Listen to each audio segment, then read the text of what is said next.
A very good afternoon to our esteemed panelists, revered faculty members, and the curious minds among the students gathered here today. To begin, I would like to share a powerful thought by Gary Kasparov. True collaboration is not about dividing work between machines and people, but about bringing the strengths of both together to achieve more than either could alone. On behalf of Indian Institute of Management, Amritsar, I, Shriya Shukla, along with Gauri Gupta, welcome you all to the second panel of YUKTI 26, the 11th annual HR Conclave of IIM Amritsar.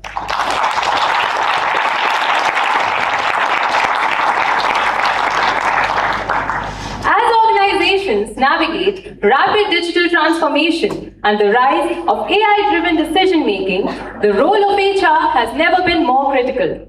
Technology may be reshaping how work gets done, but it is HR that continues to safeguard what makes work meaningful through trust, culture, fairness, and human connection. In an age where algorithms influence hiring, performance, and even career growth, HR stands at the crucial intersection of innovation and empathy, ensuring that people remain at the heart of every organizational decision. YUKTI has consistently served as a bridge between the classroom and the boardroom, giving students a ringside view of how HR is practiced, debated, and reimagined in the real world. It is, in many ways, a coming together of academic rigor and industry wisdom, which is precisely what the word YUKTI means. Yadata charati shreshthasya tat devetaro janaha sa yad pramanam kurute lokhastadanur vartati. Whatever a great person does, others follow. Whatever standard they set, the world pursues. It is this very spirit of YUKTI, of wisdom guiding action, that brings us to the second theme of the day, one that asks us to apply the same discernment to a workforce being reshaped by technology. We are now delighted to move to the second theme of today's conclave, humans, machines, and managers. Who leads the workforce of the future? We stand today at the threshold of an era where work is no longer performed exclusively by people. Intelligent systems are steadily weaving themselves into our workflows by recruiting, analyzing, recommending, coaching, and even supporting decision-making alongside human teams. The workforce itself is growing more layered and diverse, with employees, gig workers, external talent, and intelligent systems increasingly working together across ever-evolving structures. This shift goes far beyond mere technology adoption. It challenges long-standing assumptions about leadership, accountability, and organizational design itself. It compels us to ask what remains uniquely human, even as automation grows. HR today stands at the heart of this transition, shaping how human judgment and machine capability complement one another, while ensuring that workplaces remain ethical, transparent, adaptive, and above all, human-centered. With that, I cordially invite Ms. Abni Madan and Ms. Amrit Sandhu to present today's theme.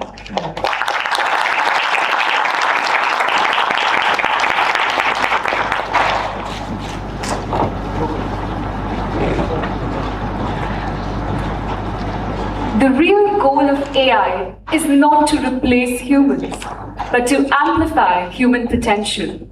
Good afternoon, everyone. I am Avni Madan, and she's my co-presenter, Amrit Sandhu. And our theme revolves around humans, machines, and managers. Who leads the workforce of the future? As AI becomes an integral part of organizations, the question no longer remains whether AI would replace humans, but how humans and artificial intelligence systems would collaborate and how the future workforce would look like. Our presentation explores the ever-evolving relationship between people, technology, and organizations. According to the World Economic Forum's Future of Jobs report, 83% organizations say that in the next 5 years, AI will transform work.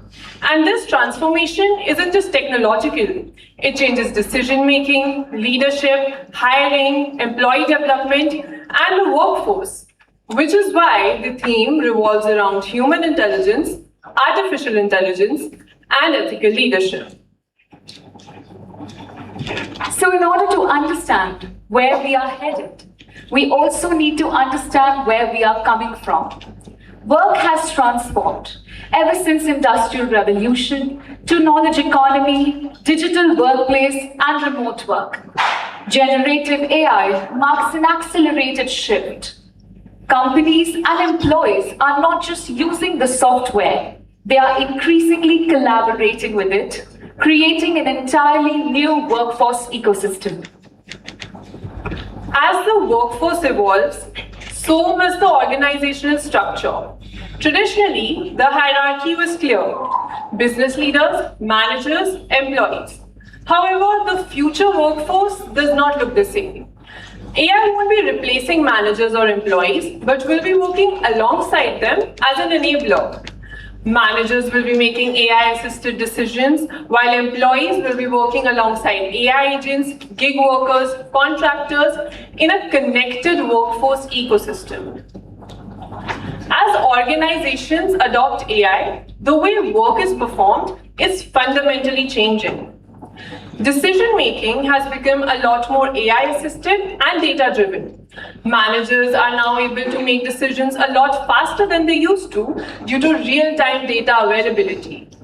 At the same time, the team composition itself has expanded beyond traditional employees to include AI agents, gig workers, cross-functional teams, making workforce management a lot more complex than it used to be. Organizations now value continuous learning. AI literacy, digital skills have become prerequisites in hiring employees nowadays. Performance management has evolved with the advent of AI. We are moving towards continuous feedback, real-time analysis, AI insights. So there is a more personalized developmental approach instead of the one-size-fits-all approach. As AI becomes a standard workplace tool, another important question arises. Should AI proficiency be a key performance indicator? While traditional KPIs do remain important and relevant, organizations value effective human-AI collaboration, responsible usage of AI, and AI literacy. Simultaneously, project-based roles are replacing the rigid job structure. Employees are being matched with projects based on their skills, creating cross-functional teams. The employee experience is also evolving alongside the workforce. Earlier, learning was periodic. However, now employees can benefit from continuous AI-enabled learning. At the same time, manager-led support is being assisted with AI coaches, creating an agile employee experience. And standardized career paths are now shifting to a more personalized journey based on individual skills and aspirations. While AI enhances the flexibility, we also see there are certain challenges posed to the employees. Increased automation has reduced day-to-day human interaction that can impact collaboration and sense of belonging. With AI-driven performance tracking, employees remain under constant performance pressure. They are given continuous feedback and are expected to adapt very quickly. Finally, with the ever-evolving technology, continuous learning is no longer an option. It is an ongoing responsibility. While the future workforce presents immense opportunities, it also comes with its own set of leadership challenges. Building a culture of trust becomes essential as AI takes on a larger role in the workforce. Organizations must focus on transparency in AI usage, promote continuous learning, and ensure responsible usage of AI so that employees think of AI as a partner rather than a threat. At the same time, human oversight still remains an essential part because decisions which are impacting the lives of employees cannot be made just on the basis of algorithms. And accountability ambiguity arises when decisions are made using AI, making it difficult to determine that who actually is responsible for the outcomes. At the same time, organizations now also have to navigate the changing regulatory frameworks around data privacy and AI governance. In order to demonstrate how the previously mentioned ideas are already being implemented by organizations, we have picked DBS Bank as our case study. DBS has positioned itself as an AI-enabled bank with a heart, making it one of the strongest examples of an organization integrating technology with human-centered leadership. Instead of replacing its employees with AI, it is focused on helping people work alongside it. Let us now look at a few AI initiatives that have been deployed by DBS. iGrow, the AI-assisted personalized learning platform that gives personalized learning recommendations to employees for upskilling and reskilling, preparing them for future job roles. OneBot AI Assistant that has completely automated HR-related queries and reduced repetitive work. And Job Intelligence Maestro that helps in AI-assisted recruitment. These AI initiatives help in the workforce planning and also help in recognizing the future knowledge requirements. Having understood the AI initiatives, let us look at how DBS has brought them to life. DBS framed iGrow not as a tracking mechanism, but as an empowerment tool. It was integrated into the everyday manager and employee career development chats, and its adoption was increased. DBS avoided building a surface-level chatbot. Instead, they embedded OneBot into their core transaction system via secure APIs. In DBS India, there was a quick, massive engagement with 5,500 to 6,000 monthly messages. Finally, throughout this transformation, DBS ensured that AI complemented, not replaced human leadership. Executive coaching, critical decision-making, and employee development remained human-led while maintaining a surveillance-free approach that fostered trust, transparency, and employee confidence. This balance between AI efficiency and human judgment has been a key driver in the successful workforce transformation at DBS. And these initiatives have had measurable business impact. The adoption of the iGrow learning platform has increased to 77% internally, showcasing that employees are willing to adopt these platforms. While the productivity score has increased to 88% and the employee well-being score has increased to 89%. This showcases that if deployed strategically, AI will not only increase operational efficiency, but also enhance employee experience. Finally, we conclude by looking ahead. We believe future organizations won't compete solely on the basis of technology. It is widely accessible to all. But the real competitive advantage would be added to uniquely human capabilities like creativity, judgment, empathy, leadership, and trust. Success won't just depend on adopting AI. It will depend on designing work where humans and machines can complement each other. Thank you.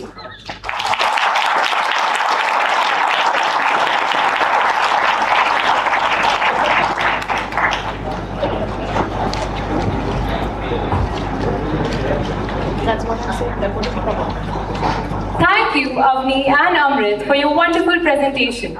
It was truly informative and thought-provoking.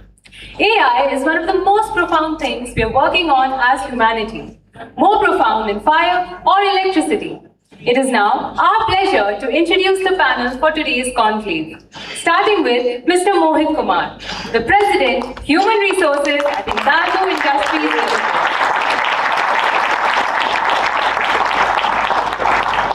Bringing nearly 3 decades of distinguished experience in strategic human resource management, organizational transformation, and leadership development. As a key member of Hindalco's leadership team, Mr. Mohit Kumar has played a pivotal role in driving organizational restructuring, strengthening leadership capabilities, fostering a high-performing culture, and leading large-scale people transformation initiatives aligned with the company's long-term business aspirations.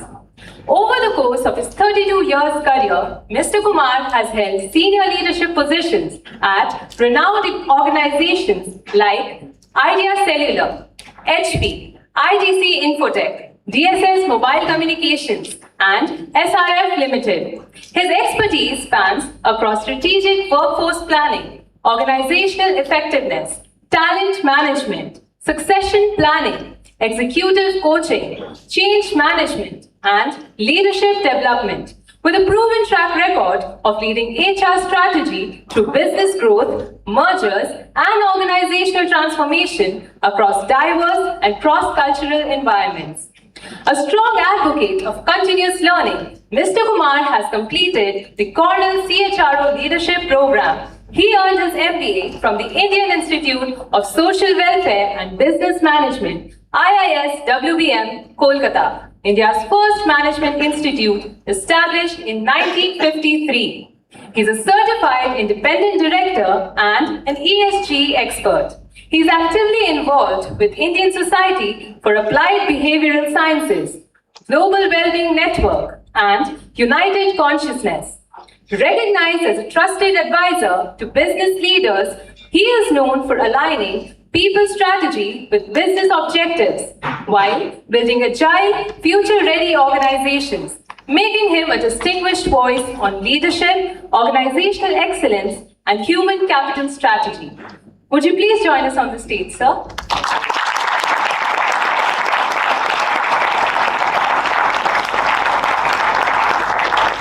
It's my privilege to introduce the next panelist, Mr. P. Ganeshan, Senior Vice President, HR and Admin at People Interactive, a business-focused HR leader with over 25 years of experience. Mr. P. Ganeshan has shaped organizations across consumer technology, global outsourcing, automotive, and shared services. At People Interactive, Shadi.com, he partners with business leaders to build high-performing organizations and translate business objectives into impactful people strategies.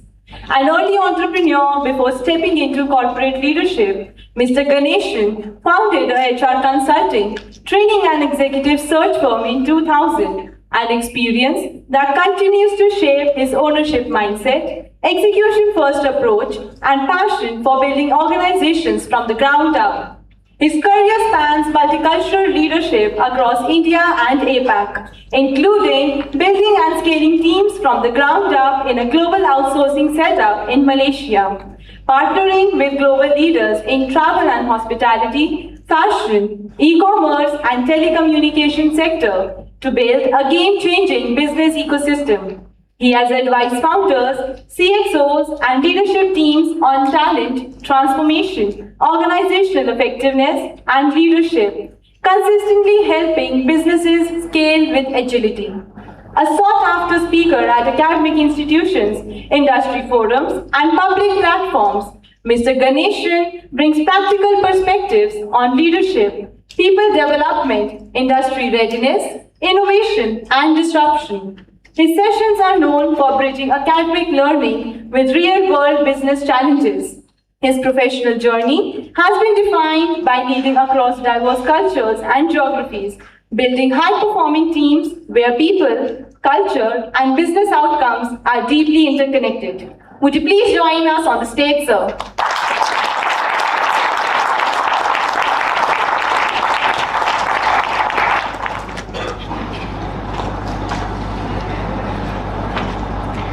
It is truly an honor to introduce our next panelist, Ms. Amrita Sarkar, Director of Business Enablement and People Strategy, Whirlpool.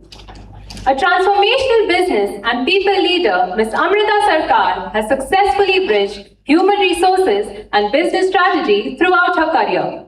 She currently holds end-to-end leadership accountability for a global engineering organization of over 600 professionals, driving enterprise workforce strategy, business transformation, capability development, and execution excellence. With over 18 years of global leadership experience, she has led strategic initiatives spanning organizational transformation, talent strategy, leadership development, change management, and organizational design. Her transition from leading HR for Whirlpool's global product organization to an enterprise business leadership role reflects her ability to translate people strategy into measurable business outcomes. Prior to Whirlpool, she spent nearly 15 years with Eaton, holding strategic HR leadership roles across engineering, innovation, industrial, and global shared services. She has successfully led large-scale transformation programs across the United States, Europe, China, India, and Mexico, strengthening leadership capability and enabling organizations to navigate complex change. She also played a key role in establishing HR processes for greenfield operations and driving change management across complex business environments. Known for aligning people strategy with business priorities, Ms. Sarkar is passionate about building future-ready organizations, developing high-performing leaders, and driving sustainable business growth through strategic human capital leadership. Would you please join us on the stage, ma'am?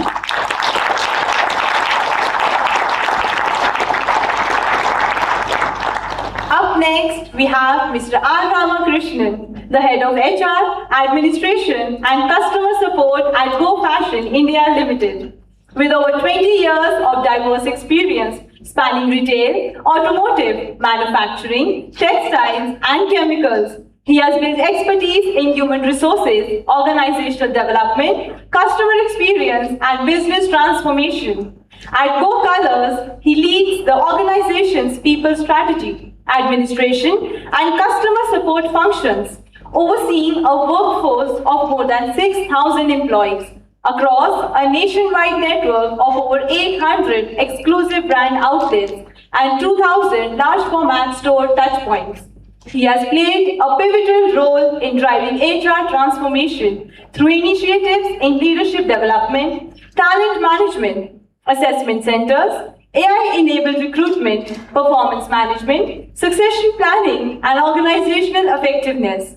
Recognized as an ETHR, World Emerging HR 40 Under 40 awardee, Mr. Ramakrishnan is a strong advocate for leveraging artificial intelligence to create future-ready workplaces and enhance people practices. Beyond his corporate responsibilities, he is deeply committed to mentoring the next generation of leaders. As a nominated mentor at leading business schools, he actively guides management students, helping them bridge gap between academic learning and real-world industry expectations, while preparing them for successful professional careers. Would you please join us on the stage, sir?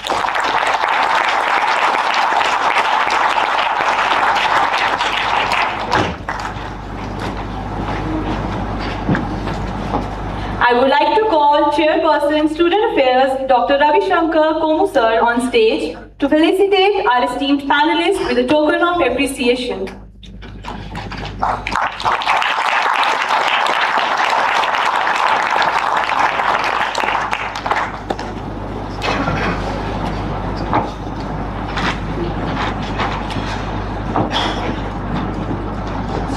Thank you.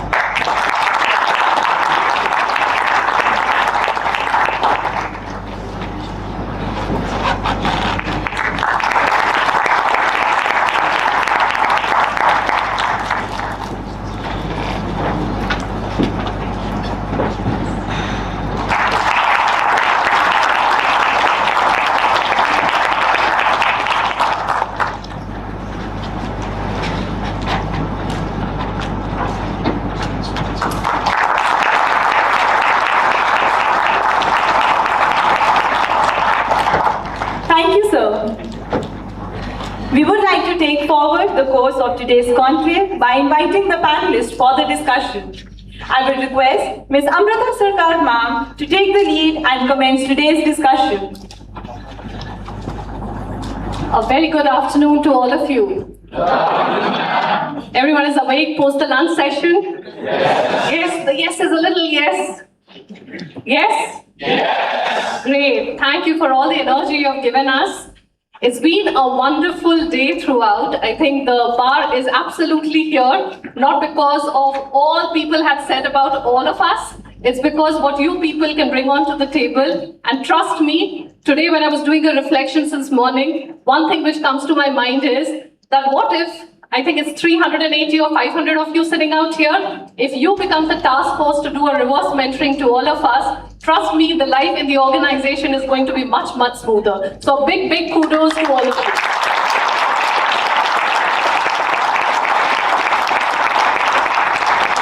You know, we as a team over here sitting, we were just thinking that how can we bring in a little different way of operating today, and we thought that when you people can bring up some diverse ideas, we also thought of coming up with some different way of doing the panel conversation today. So which is your favorite cafe in the house? Some 3 names maybe?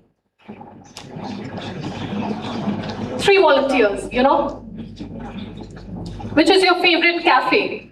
Where do you spend some time with your friends? Someone at the back? Yes, please. Yes, please.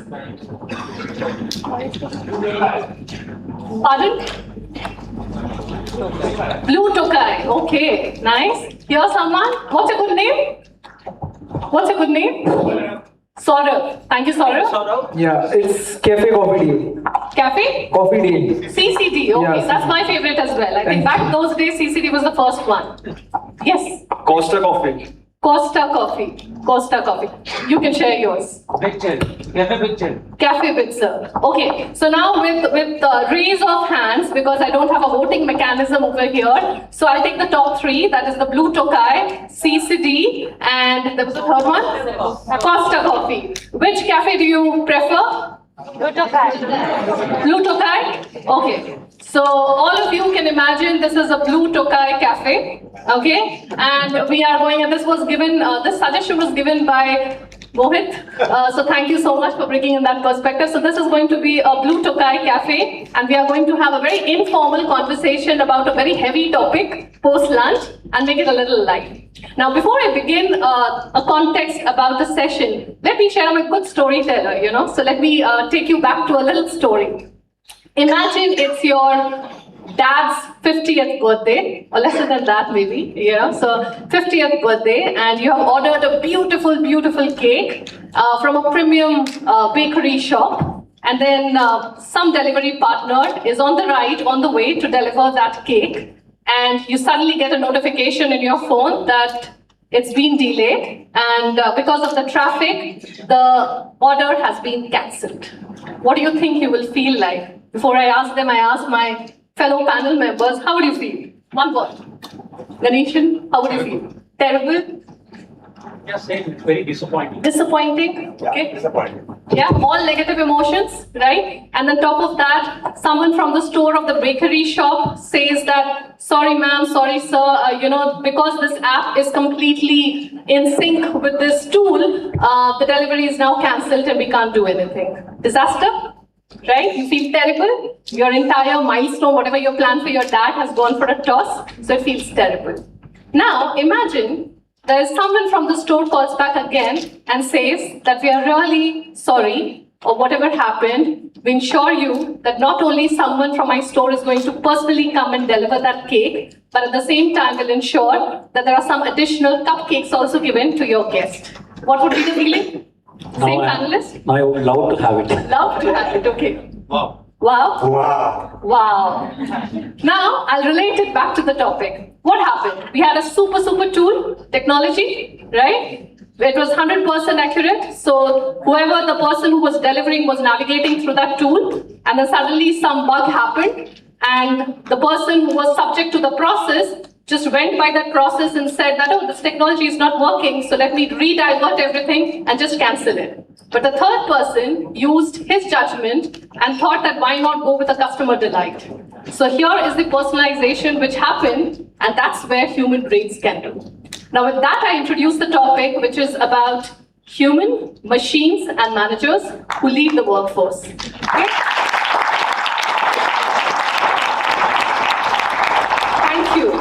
It's my absolute privilege to be here in this forum where there are the highest minds who are going to shape our future of the workforce. So you all are the future of the workforce, and a very humbling experience to share this dais with all these esteemed panelists. Trust me, there is so much to learn from all of them when I was having a quick chat over the lunch. And one thing which echoed all of us is that whatever experiences we bring onto the table, I think one thing which is common amongst all of us is we all are curious in our own ways and we want to learn and unlearn. So that's something which we want to continue doing, right? With that, the team had been kind enough to give us all these questions, and I have a set of questions with me, which I'm going to ask my esteemed panelists one by one. Maybe what I'll do is I'll first navigate one question to each one of them to get their perspective, and then we'll keep it a little open, seek some questions from all of you, or if you want to add some perspective and navigate the conversation. As I promised, that is going to be a blue Tokai cafe. So in between, you can be a little informal, you can stretch yourself, need not be very formal about it. With me? Yes. Okay, great. With that, Mr. Mohit, I have a question for you. What should remain human? The cafe is Mohit. Oh, okay. So I should call you cafe. The Mohit. So, Mohit, what should remain human? Human should remain human. See, the way I see it, that the explosion of technology, the explosion of artificial intelligence, the explosion of machine learning is augmenting, is helping us being more human. And I say it from a framework that is Big Bang. Just So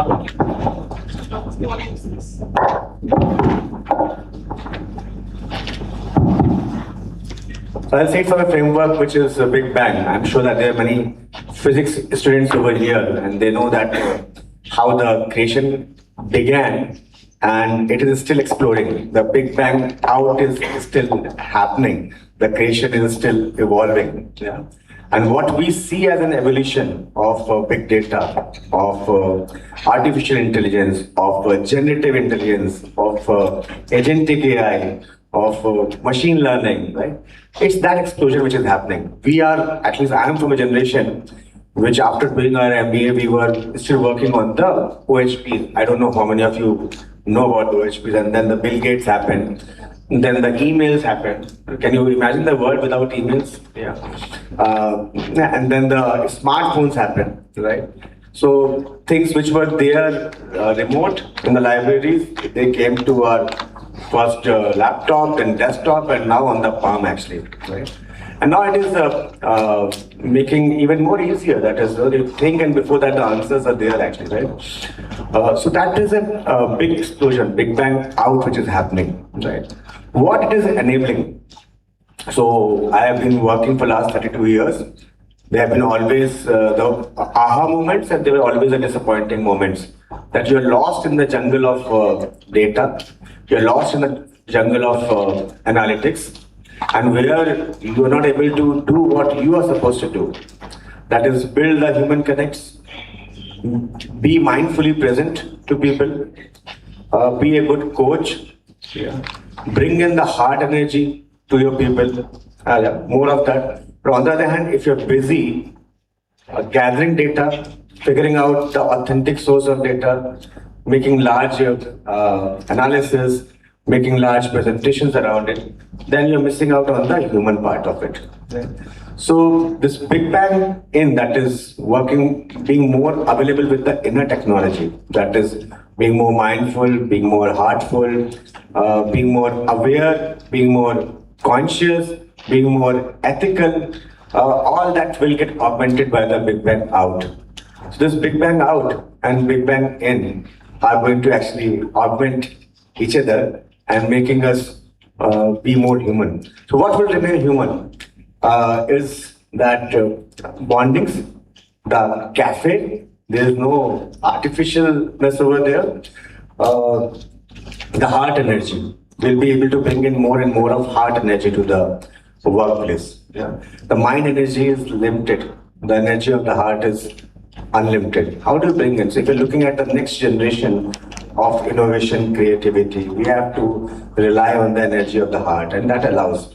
What is that heart energy in play? Is coaching, is mentoring, it's completing each other, not only competing, not competing necessarily, right? So all of us are tuned, all of us are trained to compete. IT में आने का है, IIM में आने का है, best placement लेने का है, right?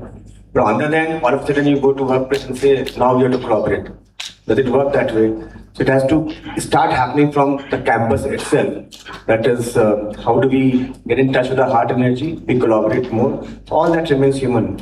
The ethics remains human. The character remains human. So there's a lot of focus on building executive presence. But before that, it is the character, the character of the executive which is important, right? So that we don't have those kind of governance failures which are there around, which embarrass us, which takes away the faith from or trust from the system. So all that will remain human, and perhaps this technology explosion, the AI explosion, is going to help us in being even better human beings. Actually, that's my perspective on that topic. That's a beautiful, perspective. And just to take or summarize the key takeaways from your conversation is that in an era of disruption, an era of technologically driven organization, I think the most important thing which we should continue to do is collaborations, connections, thinking from the heart, and ensuring that, whatever we are doing, it's all connected at the end of the day with people so that it has a huge impact. And when you tie it back with an HR fraternity for that matter, it's more about how do you give back, and integrity has to be, or the character has to be at the topmost, priority. So I think that's the key takeaway, which I say and very nicely, put it together. My next question is to Ramakrishnan, leading human-machine teams. Now we spoke about humans. Now you have to give us your perspective about leading those human-machine teams. And I know your organization is doing a wonderful job in terms of that. So please share your insights. Thank you. So I represent Go Colors.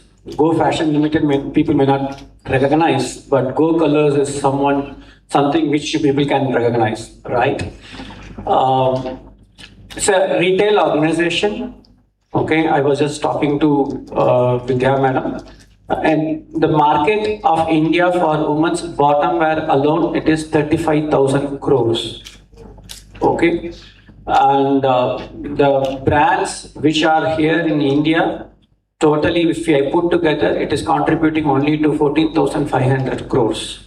So still large volume of retail is still unorganized. Okay, and it's being driven by the local markets.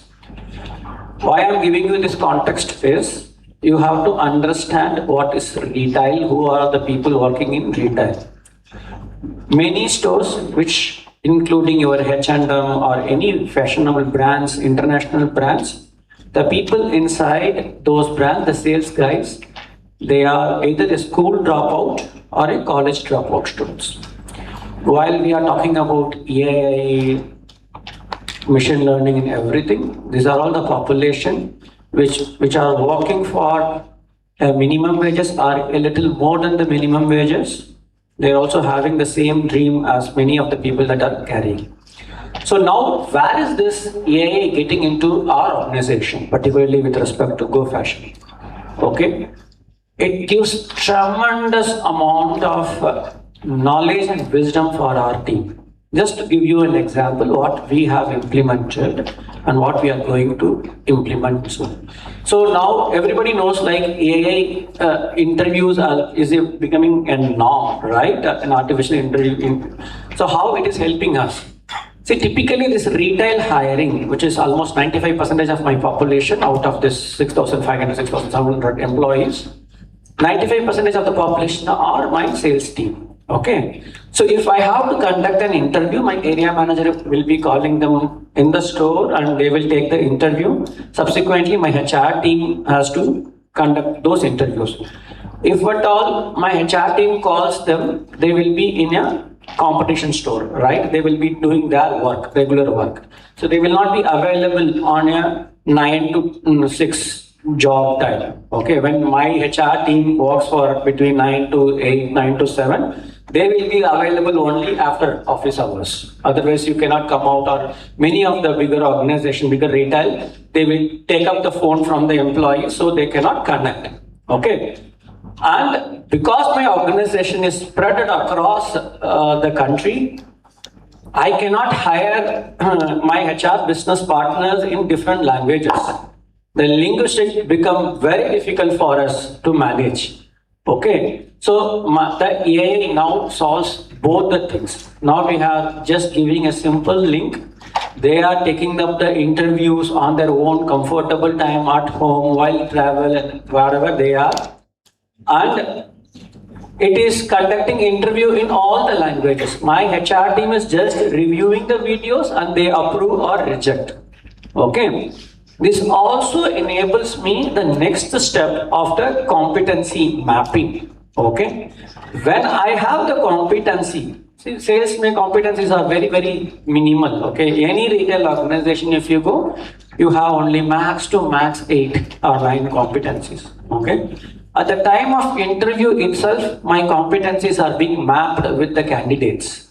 As soon as they enter, whatever the training that I have to give, which I can start working on.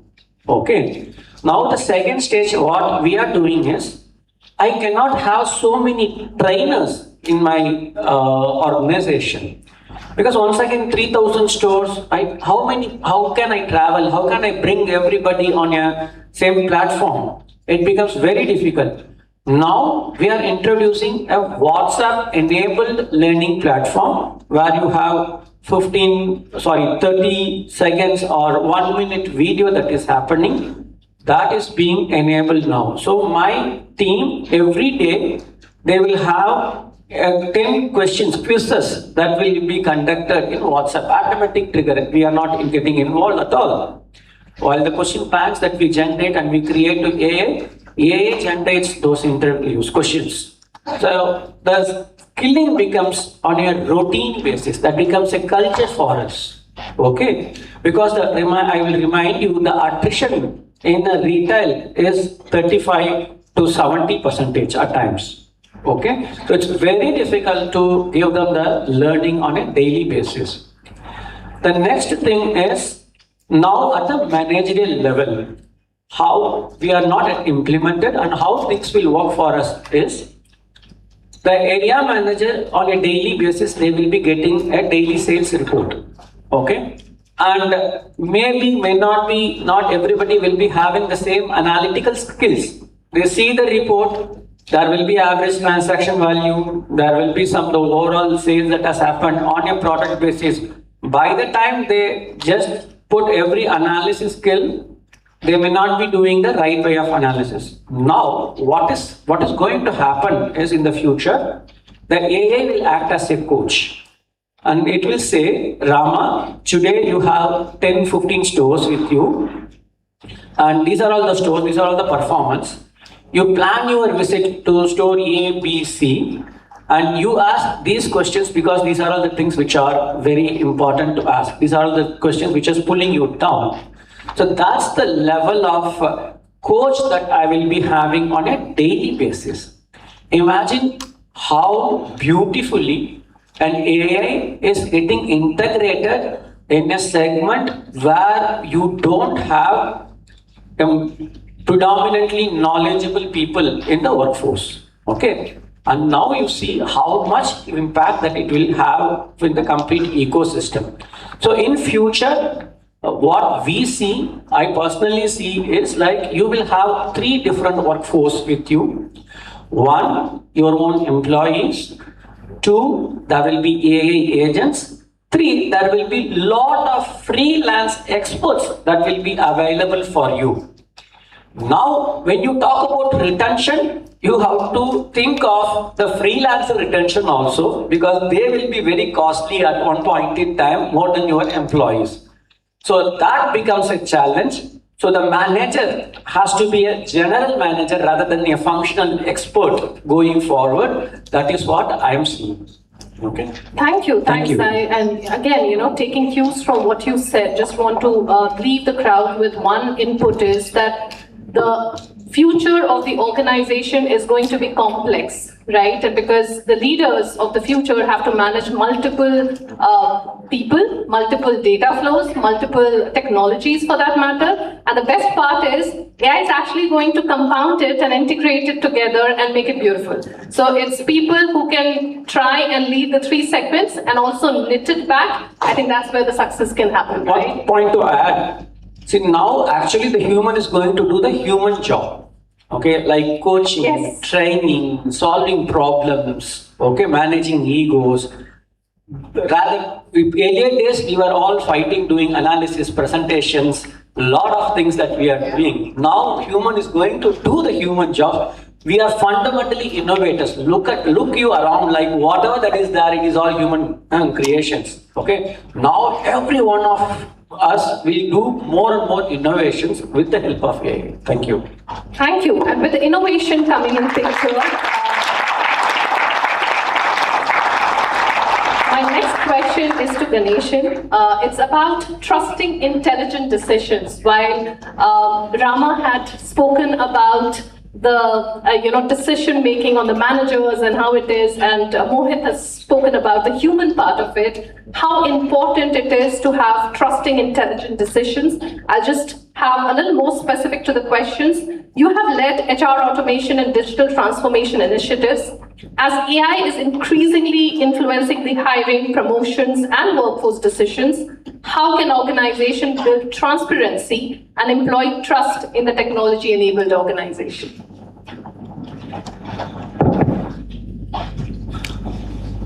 Thank you, Amrita. I come from an organization which is got technology at the core. Every day I run into hundreds of people who are either a data scientist or a front-end engineer or a full-stack engineer or a product manager who talk tech to the extent of getting bored. As a people leader, one of the initiatives that I was able to enable in an organization was in the midst of all this, where business is largely enabled by technology. Not largely, I think almost completely enabled by technology. From a people perspective, it is very important that when we took up any initiative towards building AI into the ecosystem, winning the trust was very, very important. We went into onboarding a particular tool about 6 to 7 years ago, which kind of depicted what the mode of every employee in the company is across the 2,000 odd people I have across 10 locations in India. But simply because AI gave me that insight, we didn't sit just with that insight. Any insight coming from an AI tool has to be verified, validated, and understood over a period of time. Whether it is actually giving you the right sentiment, whether it is giving you the right feel what an employee is feeling, rather than just take it for granted because it's built here, built there, built by them. So this is what it means. This AI-enabled tool, which basically helped us understand human sentiment or the employee sentiment, doing different things in the organization. Somebody was a techie, somebody was a sales guy, somebody was a service guy, working in different environments, working in different ecosystems, working under different circumstances, under different pressures and under different targets, so on and so forth. It used to provide us a lot of intelligence, which they gave us the mode score. What's the mode score in tech today? What's the mode score in Chennai office today? What is the mode score in Kochi? What is the mode score in Guwahati? And so on and so forth.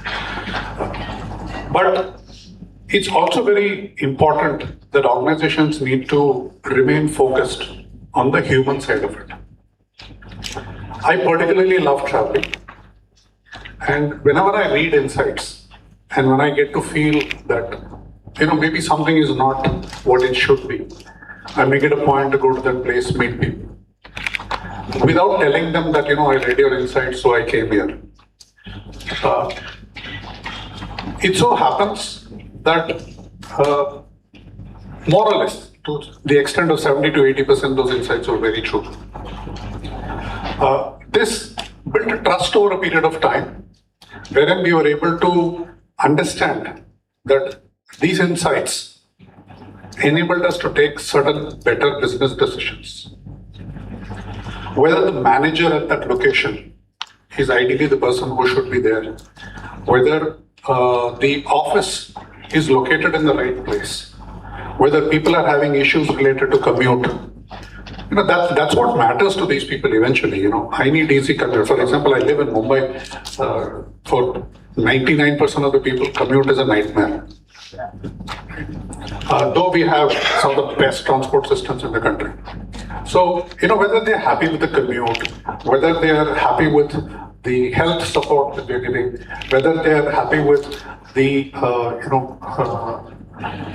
intelligence that the management is gathering and eventually transforming or eventually answering their questions. So I remember an instance, when I read a summary, there was a common issue that we saw in 2-3 locations. An Ahmedabad location, a Kolkata location, and a Delhi location. So Delhi being the bigger one, I chose to go there. We have about 400 employees sitting out of Delhi. So I chose to go there just to understand. I sent a senior HR business partner to Kolkata and another senior HR business partner to Ahmedabad to try and address it. What I'm trying to say here is, technology is good. I think AI is one of the most misused words today. Right? Or it's overdone, if I can say, rather than misuse. AI is important. We even looked at a lot of HRMS platforms, which are AI enabled. But then a lot of them we found were all overkills. They had a lot of things which we would never use in our lifetime. So the most important question, when you need to go the AI route, the first important question you need to ask, why? And the second important question, do I need to do it? It's not AI for the sake of AI. It cannot be that I need to automate something because somebody else in some other organization has done it. AI is just to simplify life. I can, tell you with absolute confidence that AI is not going to replace you. If you are AI enabled, if you know to utilize AI tools well, it's only going to enhance your productivity. Like one of the earlier panelists was saying, it's going to make you do human stuff rather than doing stuff which are mundane, monotonous, and can be managed by a tool.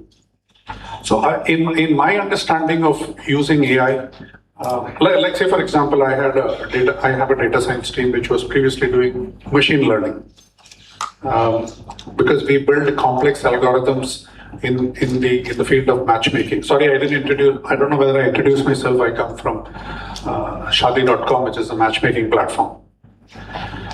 So they build algorithms for matchmaking.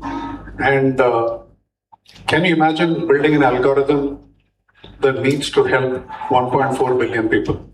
How complex that can get? Not easy. Because even today, when there is a marriage that needs to happen, I'm sure some of you would have seen marriages happen in your families, right? If there are 10 members in a family, there are 10 opinions, right? If there are 100 people, there are 100 opinions. Now, how do I build a product, right? How do I write algorithms? That is where I think AI enablement has helped over a period of time. So those are the teams where we invested heavily on coaching in AI. We got the best of faculty to enable and understand how to build these algorithms, which enable, writing matchmaking algorithms better. So AI needs to be used in specific places, but human beings, in my point of view, I don't know how many of you would agree, but in my point of view, human beings are here to stay. Human beings have a great lot of work to do, and people aren't really going to be replaced. When people write a note to me through the AI tool responds to them. But they're very happy when they meet me in person. The AI tool can do only that much. So when an HR person, when a human being goes and speaks back to these people in person, face to face, it makes a huge difference. In fact, I don't know, all of us here would have experienced severe digital fatigue during COVID. Yes. Right? Yes. So your Google Meets and your Zoom calls and your team calls were actually digital fatigue. When we said, very surprisingly, when we said that yes, we are getting back to work, people were overjoyed. Very, very, very surprising though. They wanted those tea breaks, they wanted those smoke breaks, they wanted the gossip, they wanted to see people. Right? So that is, I'm putting the other side of what technology can do to you. Sitting in a room, being on a Zoom call, talking to 8 different people, just on and on and on, used to be a pain. And once we started getting back, so technology, yes, used in the best sense to get rid of mundane work is great, but then humans are here to stay. On a lighter note, we say that marriages are made in heaven, but who knew that there was an algorithm and a human who was managing that algorithm, right? So that's what human beings are doing to the, recent technologies. And thank you for bringing in the perspective that it's important that while we are dealing with so many different technologies, it's important that you go and understand what's happening at the ground level. So understanding the matchmaking also, it requires a lot of algorithms, which is the human algorithm. More than the coding, I would say, is the human algorithm, which can be decoded only by human beings, right? You spoke about the moodometer. Let me see the mood of the team members out here, the students. Are you sleepy? No? In that case, you'll have to ask us few questions before I ask the other set questions. And there are already hands raised. Can I go to you? Yeah. Can you introduce yourself? Greetings, panel. My name is Hardik, and I'm from HR batch itself. So I want to ask a very, let's say, basic but related questions. As HR yourselves, the great HRs, what if an HR candidate comes to you? What skills, do they require the current period? Keeping AI in the picture, keeping all those experience you have in the picture, what do you see in a candidate that comes to you for a job, or let's say just even for interaction? Anyone want to answer? So I can give you the formula, the secret. Yeah. So what I look for is the triple A actually, right? The first A is for the agility. Right? We are living in a rapidly changing world. VUCA, Bani, whatever. You know Bani, right? Okay. So in that world, what is needed is the agility, and that is how curious you are. Right? Whatever, if you are studying about HR, the question that you ask, right, that shows curiosity. How adaptable you are. For suppose AI is happening, generative AI is happening. Are you aware? Are you experimenting with that? Not only the AI part of it, the fields that you're studying. Are you aware of what is competency? What is competency assessment? Where do you apply it? Right? What are the trends in leadership development? So how curious you are, how learning agile you are. That is one. Second is the emotional maturity. How much you are aware, or how much any human being is aware of the triggers that trigger the person. That triggers can be in the group, right? That triggers can be in the interpersonal space, right? And that triggers can be in the intrapersonal space, right? What are my triggers? When I say, no, so group we are aware, in the meeting, what ticks you off, right? Or in the interpersonal space, right? What does somebody do that makes you lose your control, right? And even if somebody is not there, what are the inner demons that one ends up fighting with? That is, it can be of not enough, inadequacy, inferiority, superiority, or some anger pent up somewhere, right? So what's the emotional maturity that you are bringing to the table, right? The resilience part of it. Failure is part of life. If you're failing, that means we are trying. We are trying enough, right?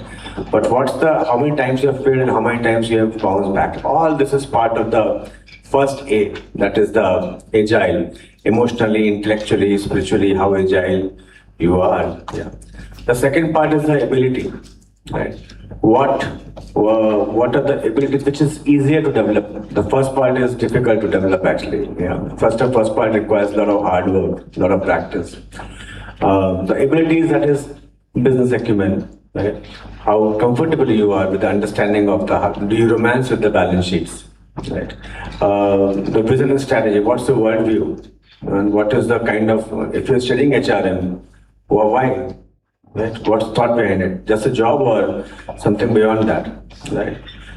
Teamwork and collaboration. Yeah, is it like Akla Chalo Re, or is it like, you understand what is Akla Chalo Re?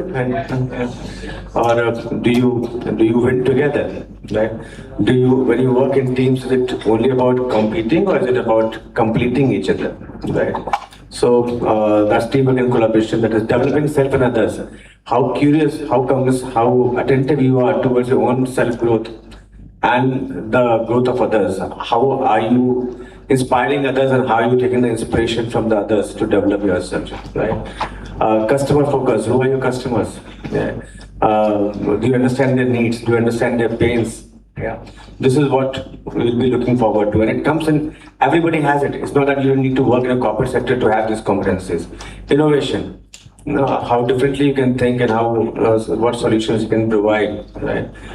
Communicate to engage and influence. How is your communication? Right? The intra-communication, the inter-communication, the group communication, yeah?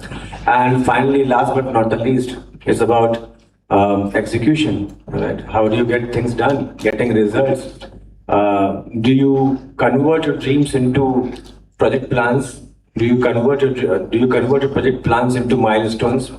And do you have mechanisms to see whether you have a milestone review and the corrective mechanisms, right? Because dreams, so everybody can dream, right? Somebody was talking about a Sanskrit shlok. It reminds me of a Sanskrit shlok, if you allow me. Udmeni siddhanti karyani na manorathai. It means only with the enterprise you realize your dreams, not by just dreaming. Nahi sukta singers pravishanti mukhe mriga. Even the lion also has to hunt for his food. The deer will not come into the mouth of the sleeping lion. Even if you're a lion, that means very talented person, do you have a plan of execution? So these are the abilities. The first was agility, the second is the ability, and third is ambition. Right? You may have the agility, you may have the ability, but क्यों हिलने का है? क्यों करने का है? Right? Gen Z, right? No, I'm not blaming it, but on the other hand, that's a good question to ask. But that may compromise the ambition. What's the worldview? Is your ambition limited only to your own best offer? Is the ambition limited to one more degree in the campus? Or what's the worldview? So when you hang your boots, what kind of world you want to leave behind? That shows the flight of your dreams, the ambition that you have in life. And that is the fuel that one has actually, right? The resilience comes from there. So this is AAA, the formula I've given. See where you are, and we are happy to partner with you on that. I hope it answered your question. We'll take one question from this side and then hand it over to the panelist. Yes, you. Yeah, hi, good afternoon, panelists. My name is Darsh Khatreja. So as Mohit sir mentioned that currently the AI is mostly used for decision analytics and decision making, which was initially done by the managers and the leaders. So are we unintentionally weakening our leadership, or it is just we are training them using the AI? So yeah. Okay, it's a very good question. Please be seated. Thank you for asking. See, we are actually now enabling the managers to do the human job, which I have mentioned earlier also. It is not we are intentionally weakening them. Imagine you have a 10 hours or a 12 hours of your brisk time.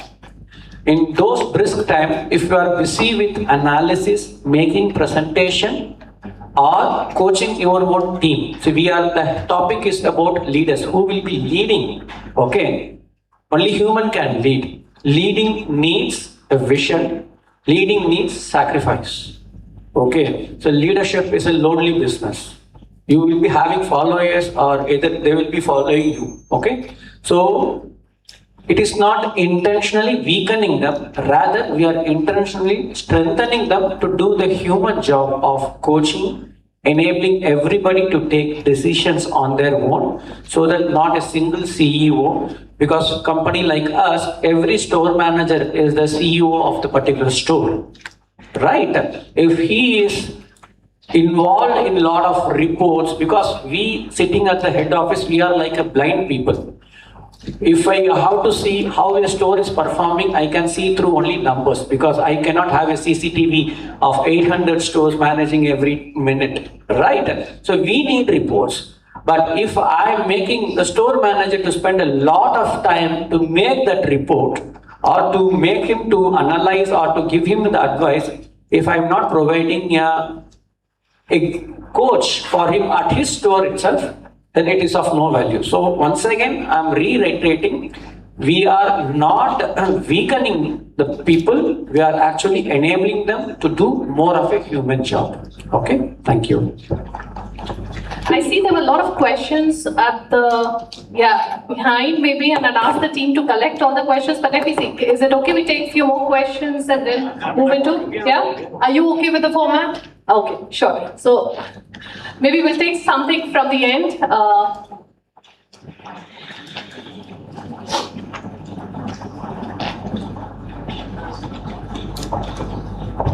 Am I audible? So I'm Abhinav and I'm from the MSDSM batch. Yes, sir.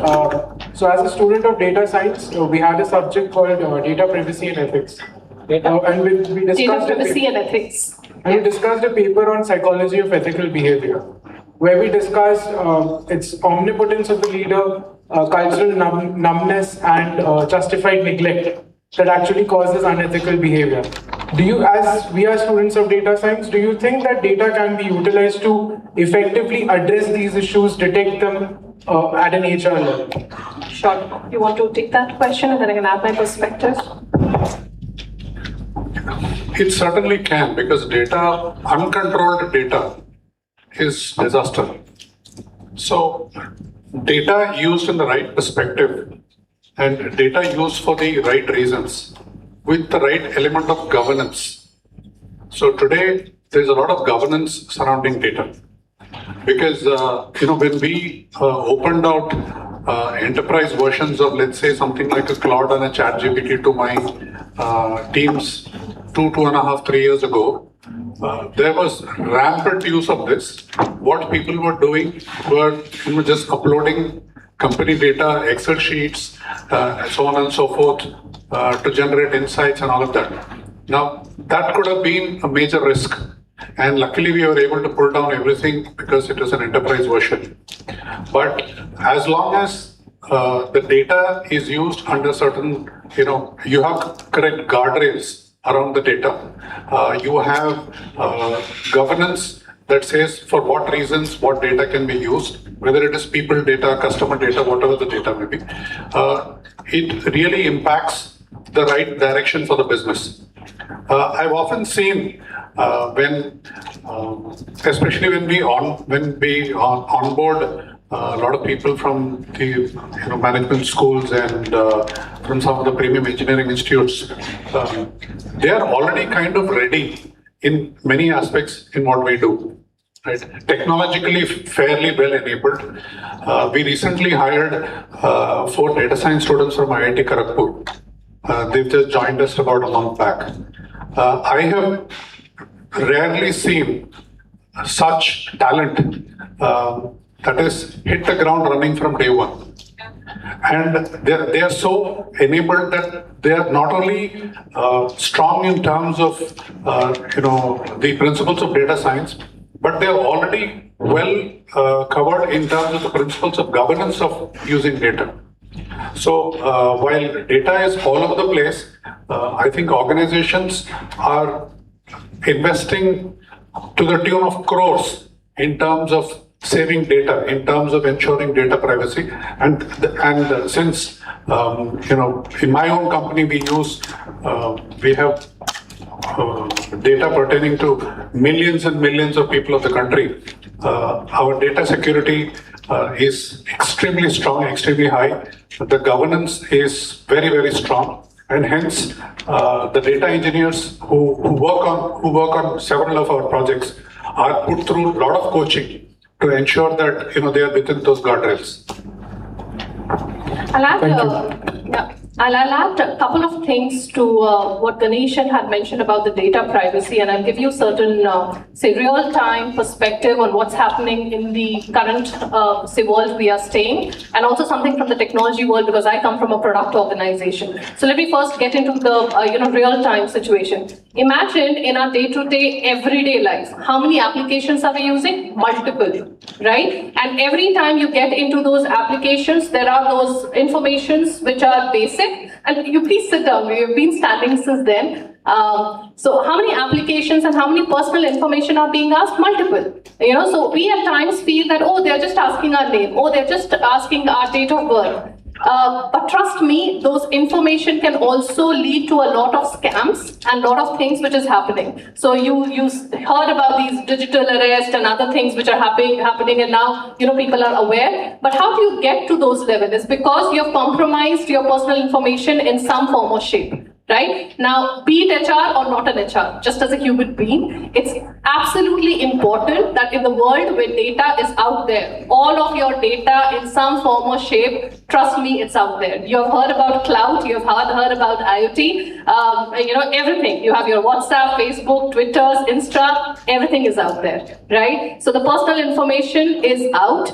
Now, being in the profession, we need to understand that what can be leveraged for what purpose, because it could lead to huge losses and huge breach of say day-to-day workflow. Now, coming on to the product organization, so I'm in an organization which is high on innovation. So every day there is an idea which comes, and there are these patents which are filed. Now imagine if these data, and we are an AI-enabled organization, so there are databases or virtual prototype which is happening wherein you're uploading a lot of information out there. Now, what if my competitors are also using the same cloud and the idea is out there? Nothing remains, innovative, right? So again, there is a huge governance process which is enabled for most of the organizations. I would say all the multinational organizations or the bigger organizations within India, the first thing they spend heavily on is on the governance and on data centers. So switching gears to a very important topic about governance in an artificial intelligence world, my question to the panel, and first I'll start with Mohit, is about governance for intelligent workplaces.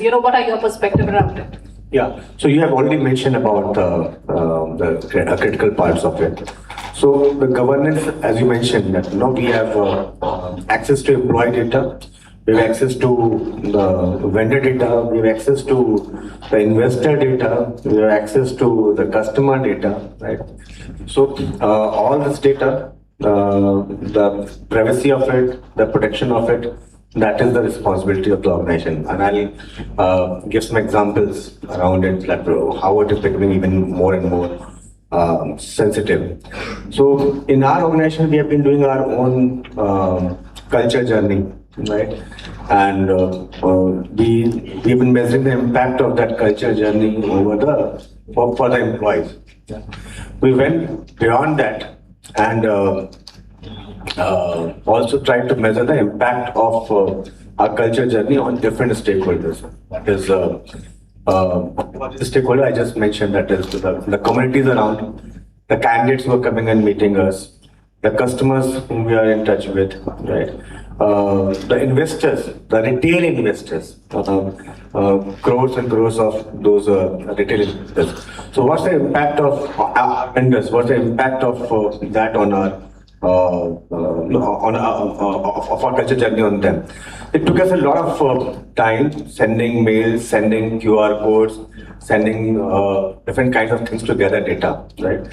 As the technology advances, all this can be done with the help of AI, right? For example, suppose you have to measure the employee sentiment, that's the easiest thing, right?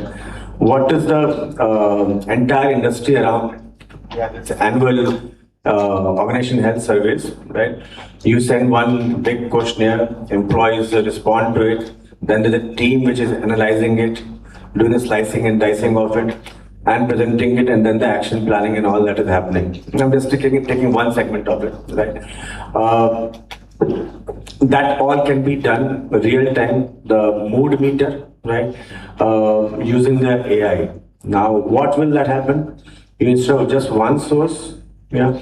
So, by the way, around this organizational health survey, the entire consulting industry also sitting, all the big fives and the small players also doing the analysis, slicing, dicing, presenting, and the action planning of it. Actually, right? Huge amount. A lot of HR students from the management institutes get placed into those prestigious consulting placements. All that is going to disappear, right? Because AI can help you in measuring the mood to the meetings. There are co-pilots, yeah, co-pilot which is there, which is capturing the meeting and the mood over there. The performance data, the different surveys which are happening in the organization, the different meetings that you are sitting in, right? What is that you're contributing, what competencies you're displaying, what engagement you're displaying. Right? There can be 18 different sources, or that is what till now we have identified. Now, question is that this will give you all the analysis, data, slicing, dicing, presenting in less than 5 minutes time. The whole industry, which takes say 6 months of time to do the survey, to gather the data, present, partner with the consulting organizations, do the action planning, town hall and all that thing, all that is going to go away. Yeah, it's just a matter of work which will happen in 5 minutes time. Now, while the work will get easier, yeah, where is the governance part of it? Where is the, as an organization, how many meetings will you get into? Have you taken the consent from the employees to record the meetings, to analyze the meetings? Have you taken the consent from the employees that whatever is happening and where the AI is getting deployed, right? Is it something, so on the, while we may build one thing that is ease of working on the modometer, will we destroy the other thing, that is trust capital in the organization? So that's the challenge that we are going to have, that while the work will get easy, and challenges that ultimately humans will have to come and take the call, the conscious call, what is right, what is wrong, what is ethical, what is not ethical, how much you will get into the lives of the people, how much you will get into the lives of the vendors, how much you will get into the lives of the partners. So that is the call that we will take. The governance will be around this, and where to use AI, where not to use AI, yeah? Where and how do you ensure that whatever AI governance taken in place that are delivering, right? It's not only about intending, it's also about demonstrating, right?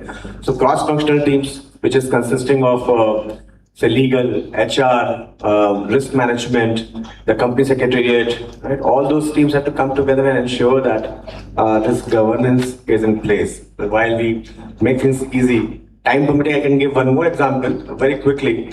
We did the wellness index initiative with IIT Bombay, where the Panchakosha model of wellness, that is physical wellness, emotional wellness, spiritual wellness, social wellness. Over there, the huge amount of AI is used and can be used. That is, the individual wellness index comes in, the team wellness index comes in, the organization wellness index comes in, and then the suggestions. that if this is the area where you are missing out, simply as if you want to lose weight, then who all you can connect to, or in case there's an issue on the mental health, then what are the sources available, or the spiritual wellness in case you want to uplift yourself. But there's a huge amount of data about the employee actually, right? But governance will be that how much of data you need to have the access as an organization, right? Otherwise, the trust capital is destroyed.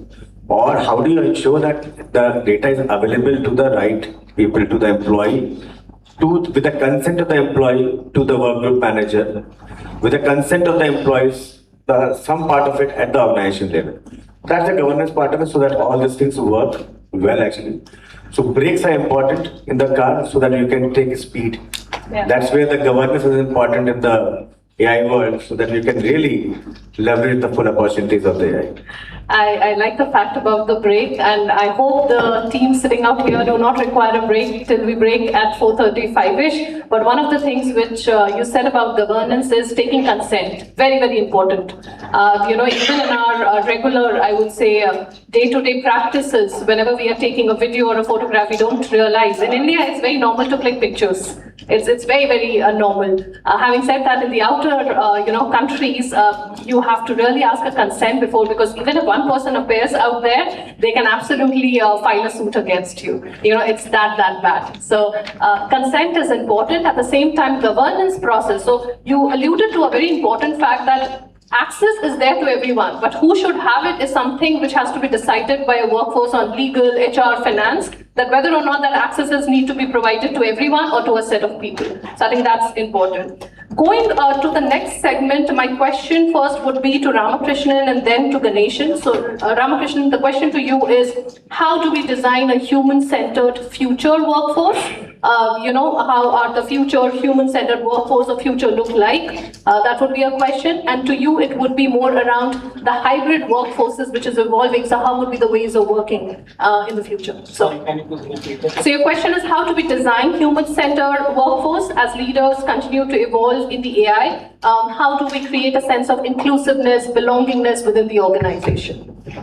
Great. So to start with, I want to ask a question with everybody. Maybe I will just stand because I could not see people from the back. Do you know what is accountability? What do you mean by accountability? Anybody can answer. No, just answer, no?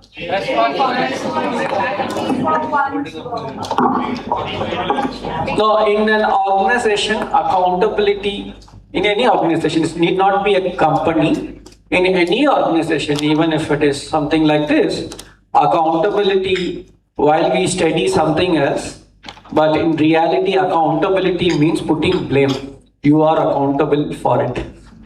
If everything goes good, I am accountable. If everything is not going good, you are accountable. So accountability need not be putting blame. In real sense, if you have to be accountable, okay, I will come to the question which is related to what I'm just discussing. So, if you have to be accountable, I follow a 4-letter word, okay, which is DARE, D-A-R-E. Okay. D means deal with issues promptly. Okay. Why? If any issues that is happening, if you are keeping it aside in your busy schedule, okay, if you are not addressing it, you may not know that when it will become a blame on you. So first you have to address the issue. If you are having an issue with the people, if you are having an issue with the process, first you have to deal with that issue promptly. Second one is A. A is, we generally assume if one of your friend is ignoring you, may not be texting you back, immediately you are seeing in your WhatsApp there is no double blue tick, still that person is not responding back to you, what you assume? You assume something bad. Okay, you may not know why someone has not responded you back.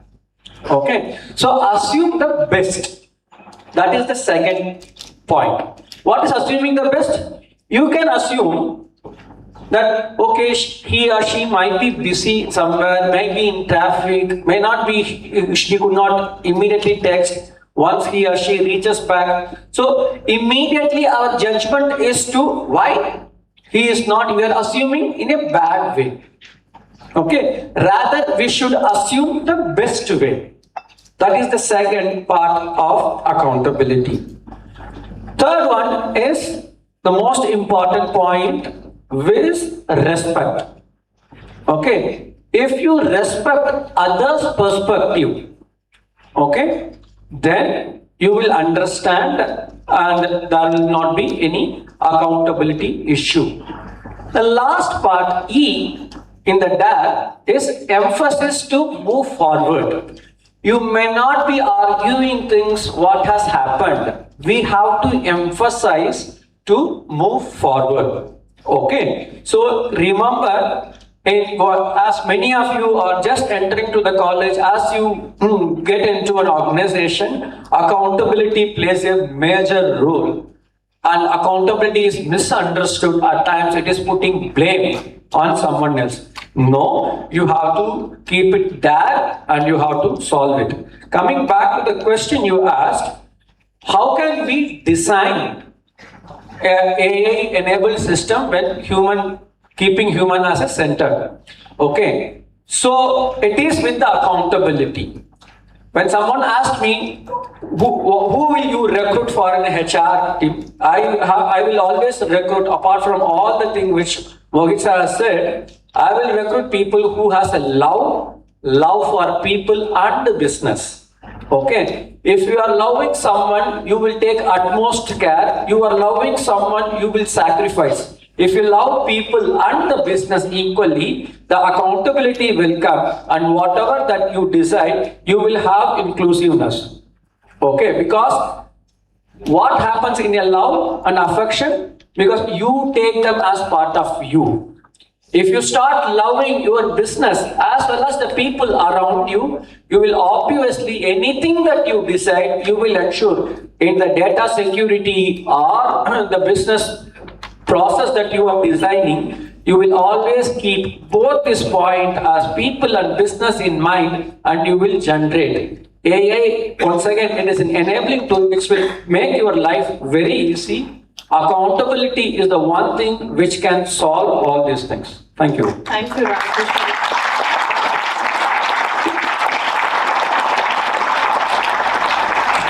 You spoke about the accountability piece, and in the morning, I think Vidya was speaking about while you keep emotions aside, you take business decisions. It's very profound. As human resources, if human aspect of it is taken out and you deal with the people just as resources, your decisions are different. Versus when you combine the both together and think about the larger business context, I think that becomes different. But at the same time, accountability, wherein it starts not what others are doing, it's about what I own and I take the responsibility, whether it fails, whether it's success. Failure is mine, success is for others. That's where leaders are born, right? With that, my question to, again, Ganeshan is building capability for hybrid workforces. So one of the areas is how do you ensure that new capabilities are integrated in the workforce and there is a collaboration around it?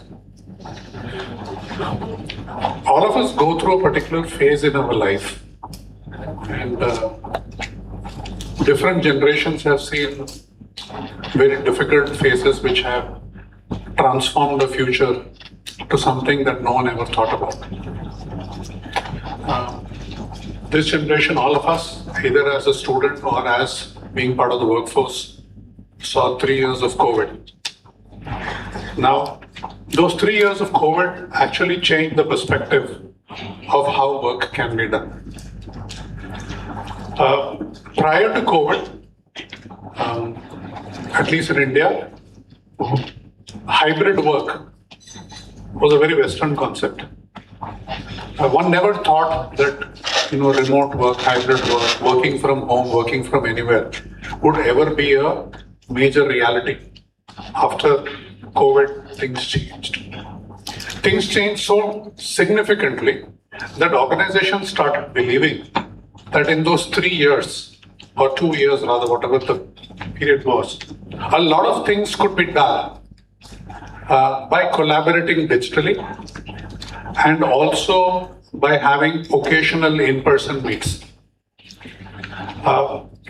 So once the COVID was over, it was all behind us, people started coming back to work.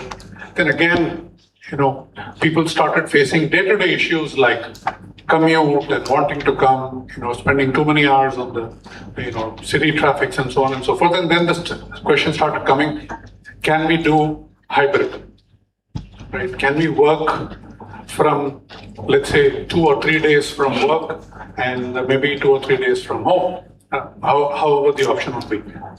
But for any organization to, before deciding on hybrid, they need to understand the business model.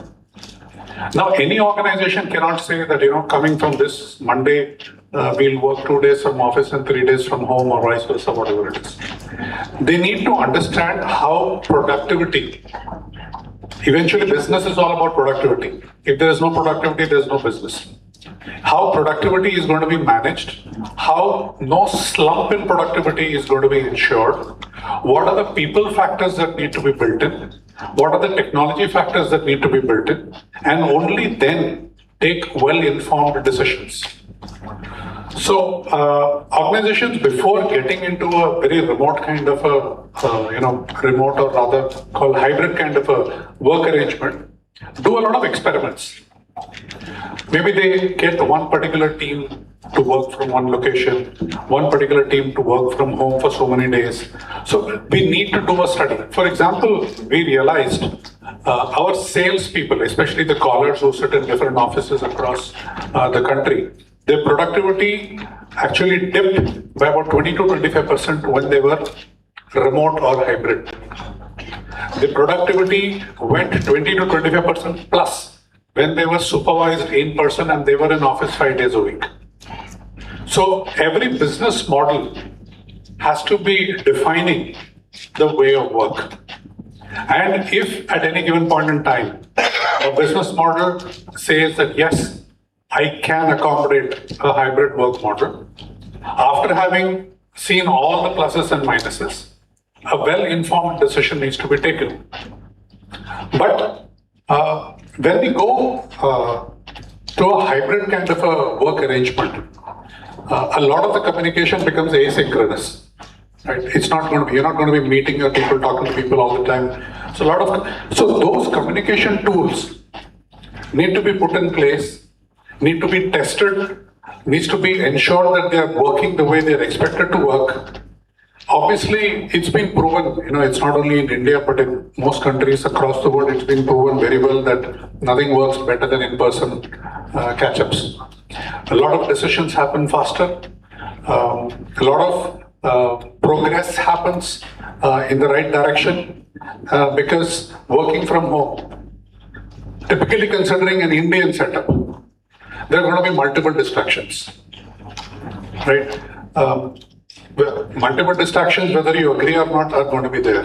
Whether you like it or not, is going to be there. Because you have, and in an Indian environment, all homes are not big. They need to be sitting in one particular room, not distracted, not disturbed. All of us have seen it during COVID and how difficult it was to accommodate. Very often your Wi-Fi doesn't work. Very often, your system fails. So do we have the support ecosystem in place to ensure that all of this is going to work well? Is very, very important. So going hybrid is like taking a well-informed decision. Have you, let me try telling you a small story. Have you heard of this story of an elephant and 7 blind men? Right? You would have heard it, right? So unless and until you have seen an elephant holistically, you can't decide what it is, right? Whether it is a tree trunk or whether it is a wall or whether it is a snake or whatever it is. So unless and until you've seen the elephant as a whole, unless and until you evaluated the business model in totality, let me tell you, AI technology and all comes in next. So once this is decided, then you decide what kind of technology you're going to use. You're going to use FaceTime, how you're going to evaluate productivity, how you're going to measure that productivity, and is that productivity acceptable to the business model of the organization. Like say, for example, there are certain very critical quarters. We break our business model down from an annual operating plan into multiple business quarters. Now, there's one particular quarter where the sales teams really need to pick momentum. Maybe at that point in time, the hybrid work may not work. So it's very important to decide the business model, very important to understand what will work when. Just because some company is doing hybrid doesn't mean any other company can do hybrid. A lot of things go into this decision. In fact, even when we came back to office, to work from office, then we decided on a hybrid model. And we decided which days would suit better, which days would be ideal to work from home. So basis and evaluation, we again went hybrid. Right? We started working 2 days from home and 3 days from office. So hybrid is in place. Gone are the days it's a Western thing. It's heavily an Indian thing, workable, but needs extensive thinking, exhaustive planning, and most importantly, top-notch execution. Perfect. Yeah. Thank you. Thanks so much for your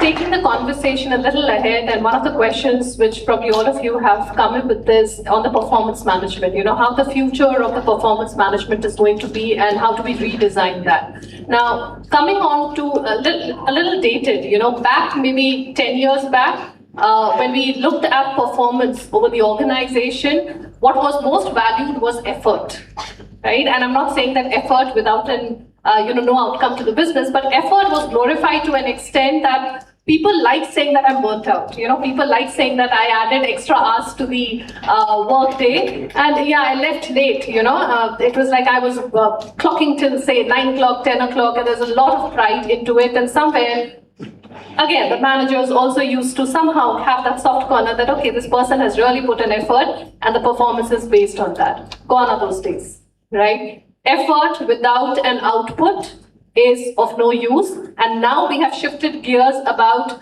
performance which is backed with effort, output, and impact. Now, why impact? And now let's stitch the story back to the AI world is imagine the AI outcome. All of you are into projects, you're given projects, right? Now all of you, the first thing could be that it's an instant thing, it's not bad, I'm saying it's out there. All of you will use all the tools which you have, whether it's your ChatGPT, Gemini, Claude, multiple tools, and you will have a report generated. Now, 10 of you maybe come up with a report. Those reports are way too similar, right? Now, what is different in that? What could be unique in that is someone who personalizes it and brings in a unique perspective and adds a personalized touch to the project. And the outcome would be completely different. Now, going back to my organization, again, where I deal day in, day out with engineers, these are all, high problem-solving engineers.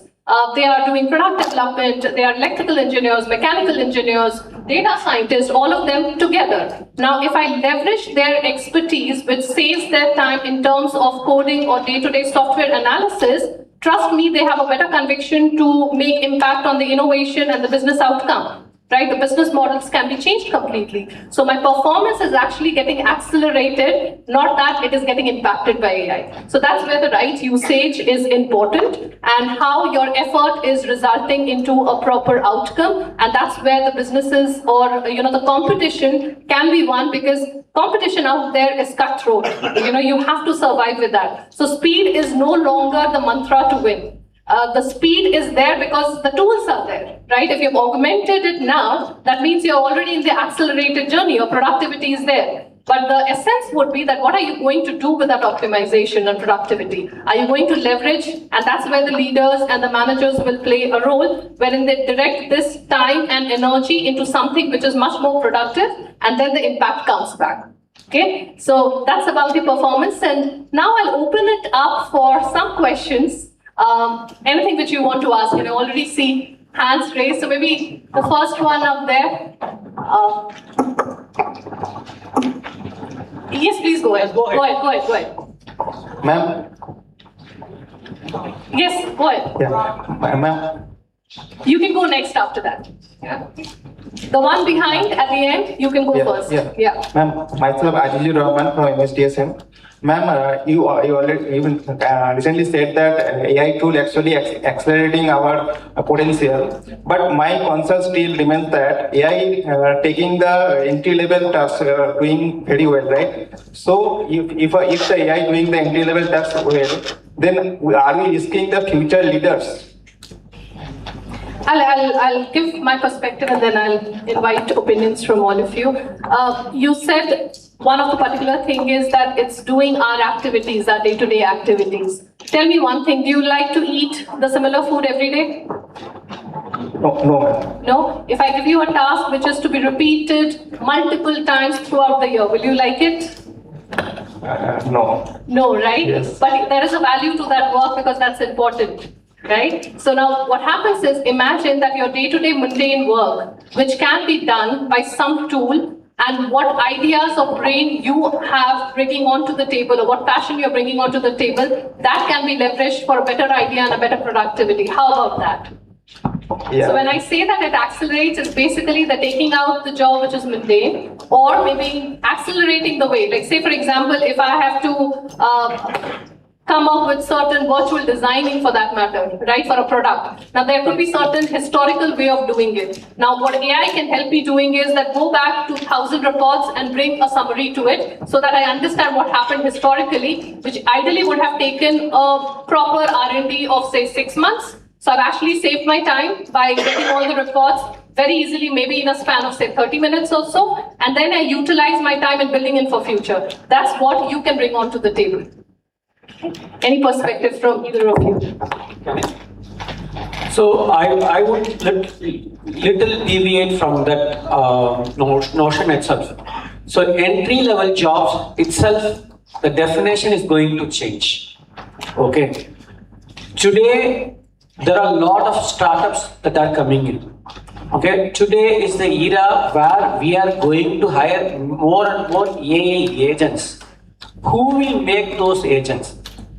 Okay, I am seeing a future where there will be more entrepreneurs, okay, owners. There will be a lot of multiple business that are going to come, where AI is going to assist them. The entry-level job makers are going to build something really new.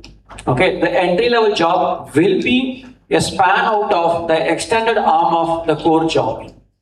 Okay, that is going to be there forever. So don't think of the today's context. What is an entry level job? Is like you file something, you make this Excel sheet.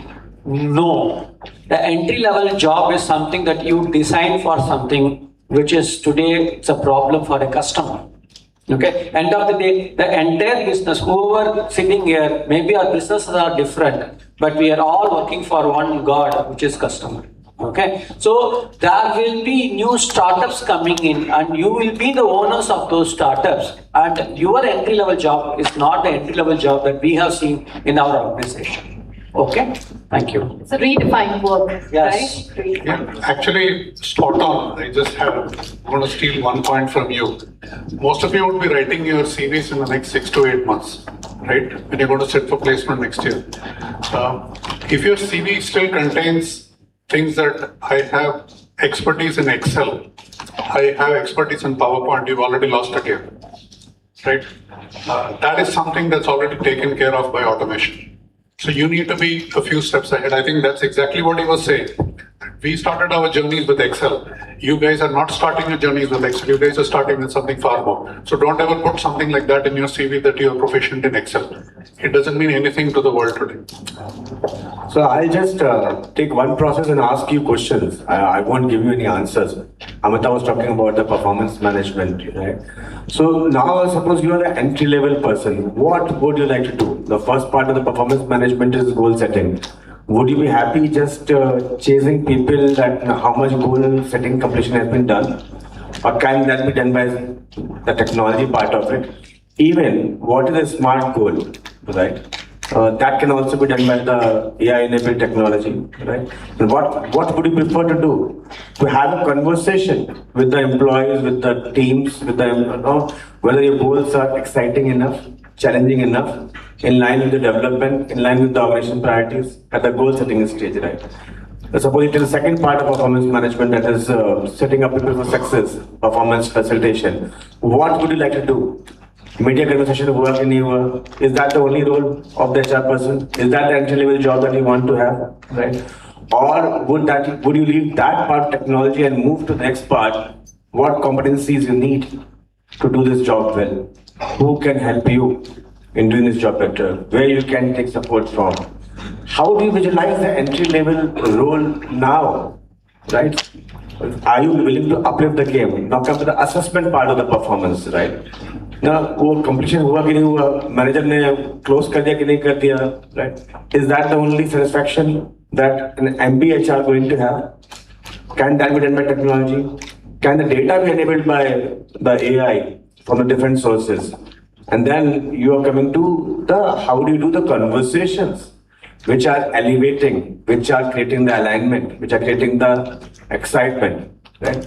Will you prefer that kind of entry-level job or just chasing the managers, kar lo, bhai, right? This is what is happening in the HR world as of now, right? Move on from there.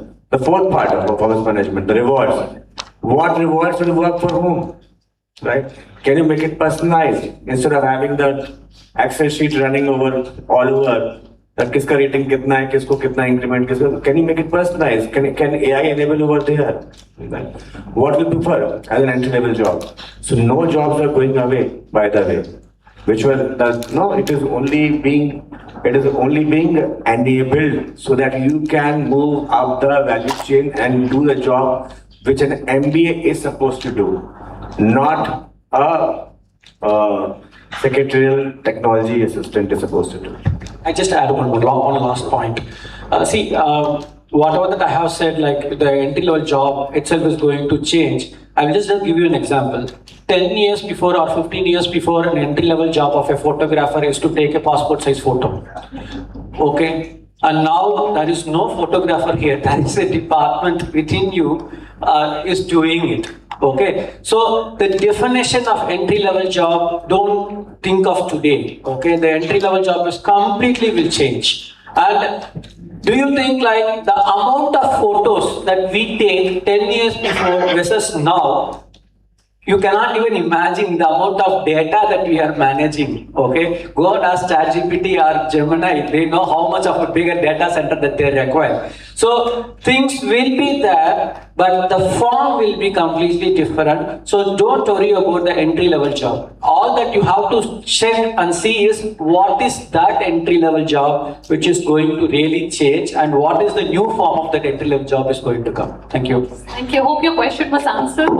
I know it was a long answer from all of us, but hope it was answered. अभी भी डर लग रहा है क्या? Thank you. Thank you. There's a question this side as well. Someone had raised hand. Yes, please. Go ahead. Go ahead.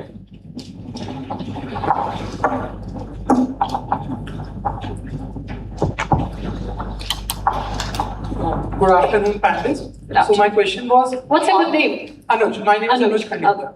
So my question is, how are your respective organizations tackling AI hallucinations while integrating in the processes? Sorry, can you please repeat? I could not hear it. How are your respective organizations tackling AI hallucinations in the process? Hallucinations. I think you started with that conversation, right? That AI is becoming the other buzzword and scary right now. Ganeshan said. It's something like at some point of time we used to overuse and oversell strategies. Then it's like more about the buzzword of AI. It's out there. Trust me, even if people are talking about AI, 80% of the organizations are still figuring it out how to navigate through it. Trust me, whatever data is out available there.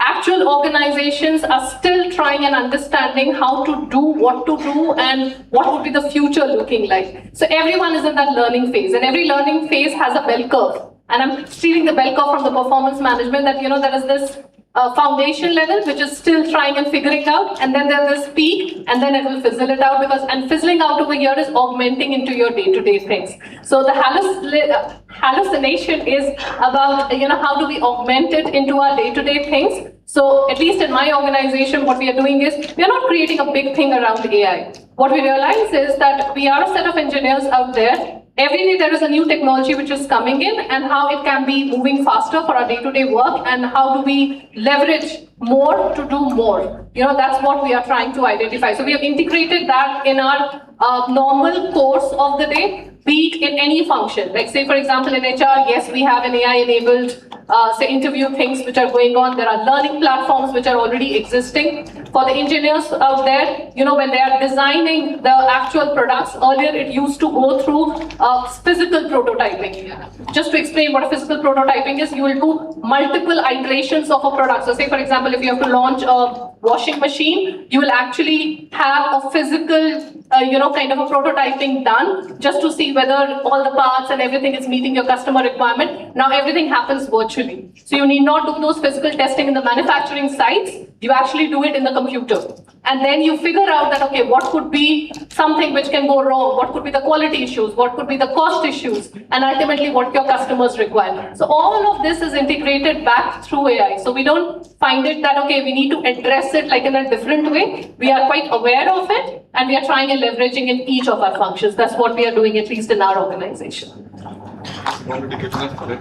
Oh, you've already given us the rest. Did it answer your question to some extent? We extend our heartfelt gratitude to our dignitaries for enriching this session with their valuable expertise and wisdom, making it truly enlightening for our students. Now, we would like to call the RITSP club coordinators for an open dialogue discussion with the panelists.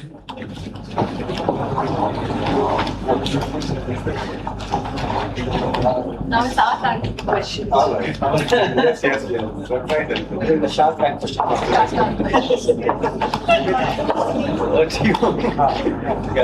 Ask us easy questions.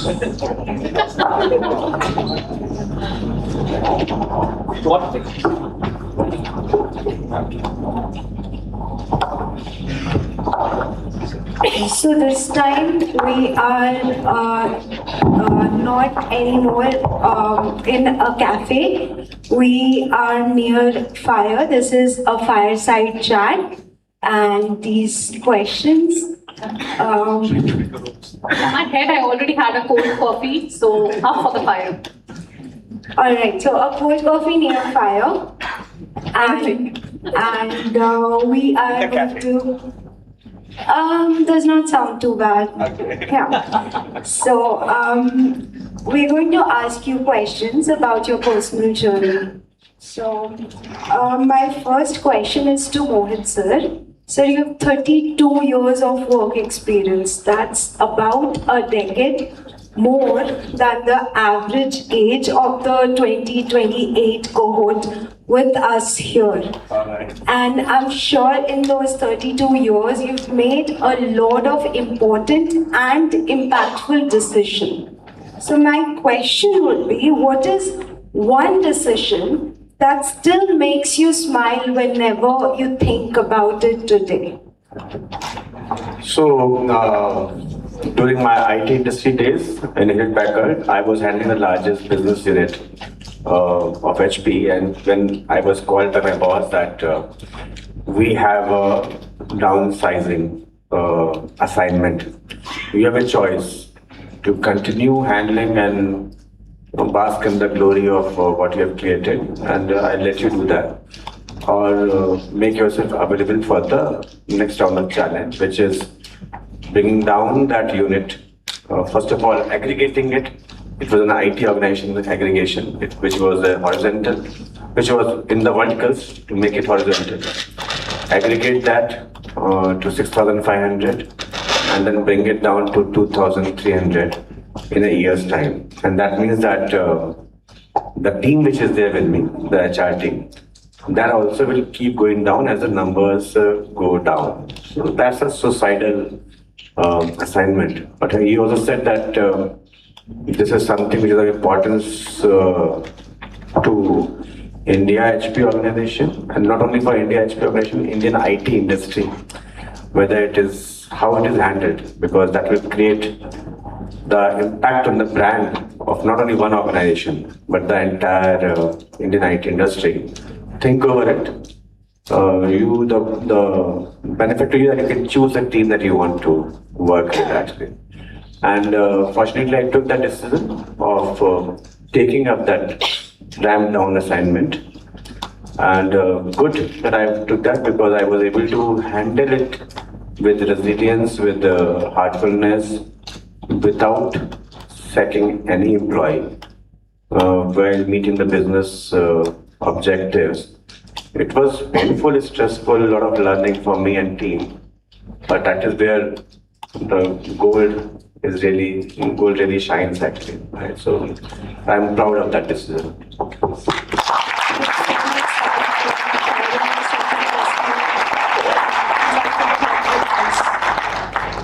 So my question is to Ganesh sir. So basically, whenever we enter into a workspace or anything like that, or even a college, we have a preconceived notion, or we have a set of beliefs that we have. But it changes over a period of time when we experience, when we build that experience. So what would be one belief that you had when you entered into your career and that has transformed throughout your journey?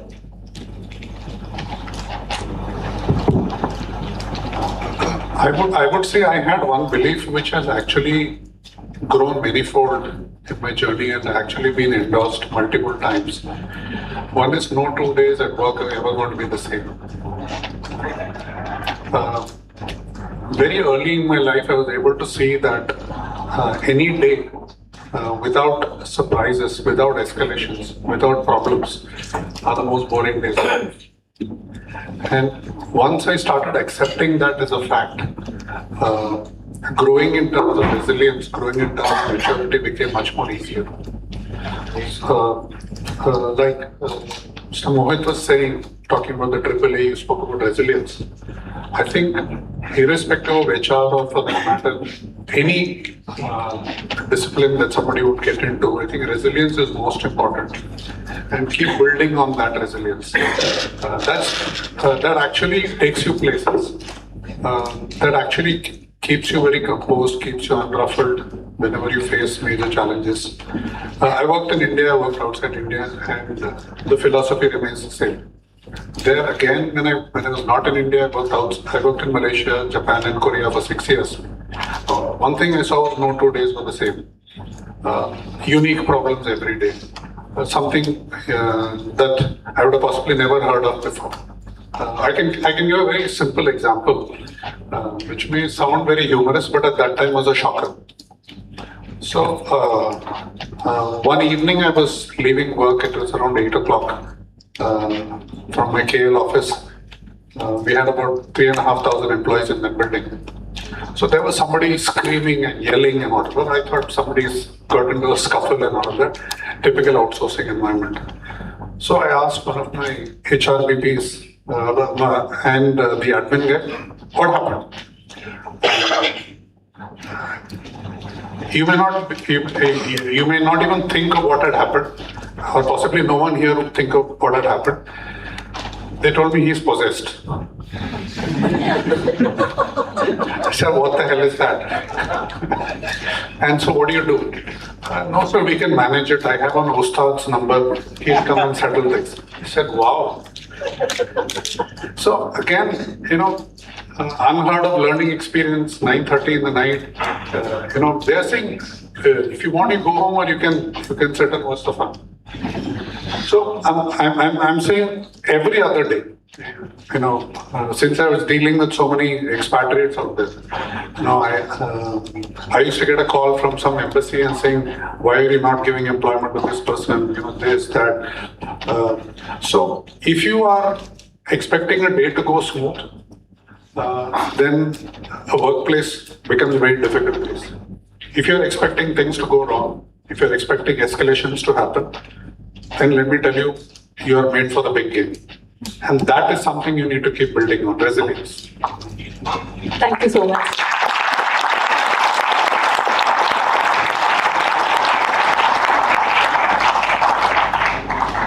My question is to Ramakrishnan sir. Easy question, please. Sure. So, you've been working in a lot of industries, retail, manufacturing, textile, chemical.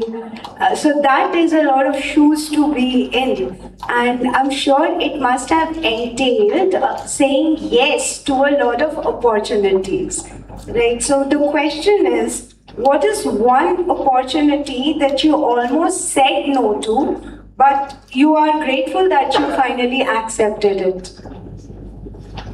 This organization, Go Colors, because when I got an opportunity over here. Simultaneously, I got an opportunity with a well-known automotive organization also. But most of my career was ancillary auto, that either it would be tractor or whatever it is. So I want to try retail, and that's why I have chosen this opportunity. Trust me, this organization has made me unlearn a lot of things, because this is directly closest to the customer day in, day out, which is your public generally. And the amount of complexity that this carries, none of my organization have this much of complexity.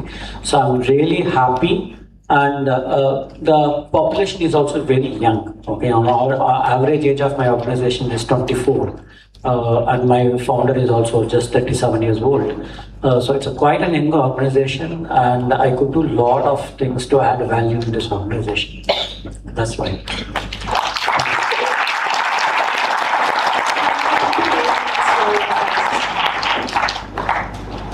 So my next question is from Ridhana. So basically, now let's keep apart the whole thing that is AI as well as HR, everything apart. Let's go back to the college days when you were a student. So basically, everyone has some or the other fears. And at the end of the day, or once you conquer that, you realize that, oh, this was as simple as that. So what was something that you thought would be mattering you in your career, but turned out to be like least to be bothered about? Can you repeat the last line again? So basically, can you tell me one thing that you gave too much value, but later on turned out to be the least bothered thing that you should do?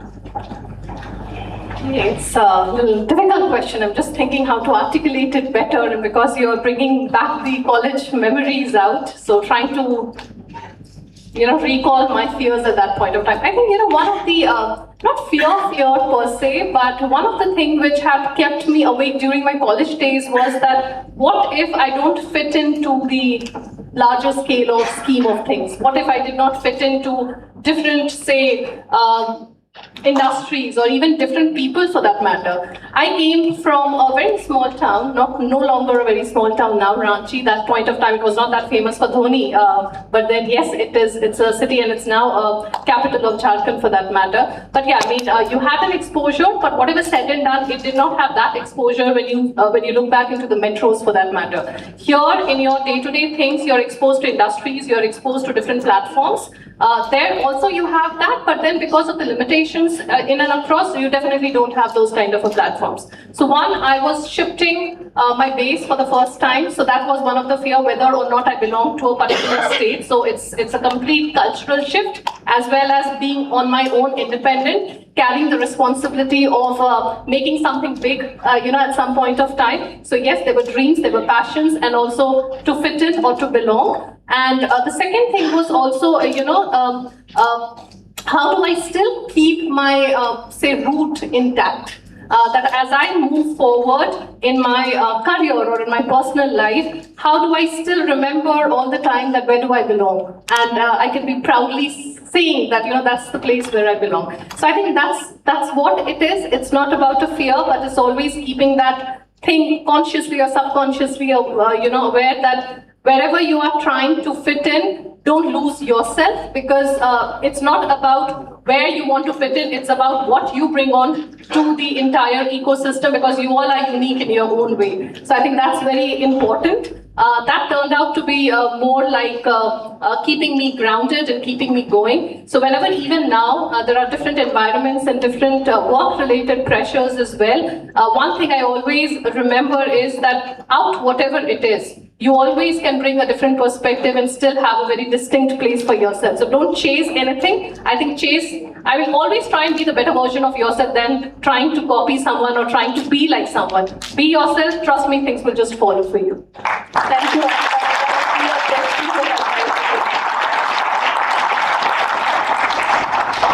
That's all about the fireside chat. Thank you so much to all the panelists. We'll hand it Thanks for throwing the fire. Thank you. Yes, thanks. Thank you so much. Thank you so much, Ritvi.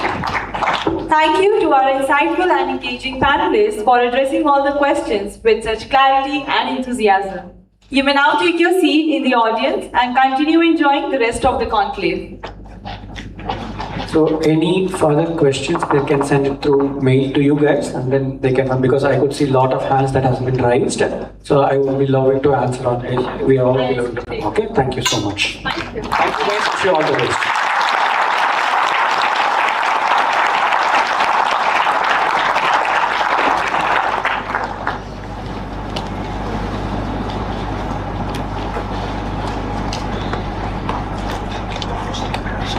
We would now like to invite Ms. Devanshi Shukla to share the closing remarks for today's conclave.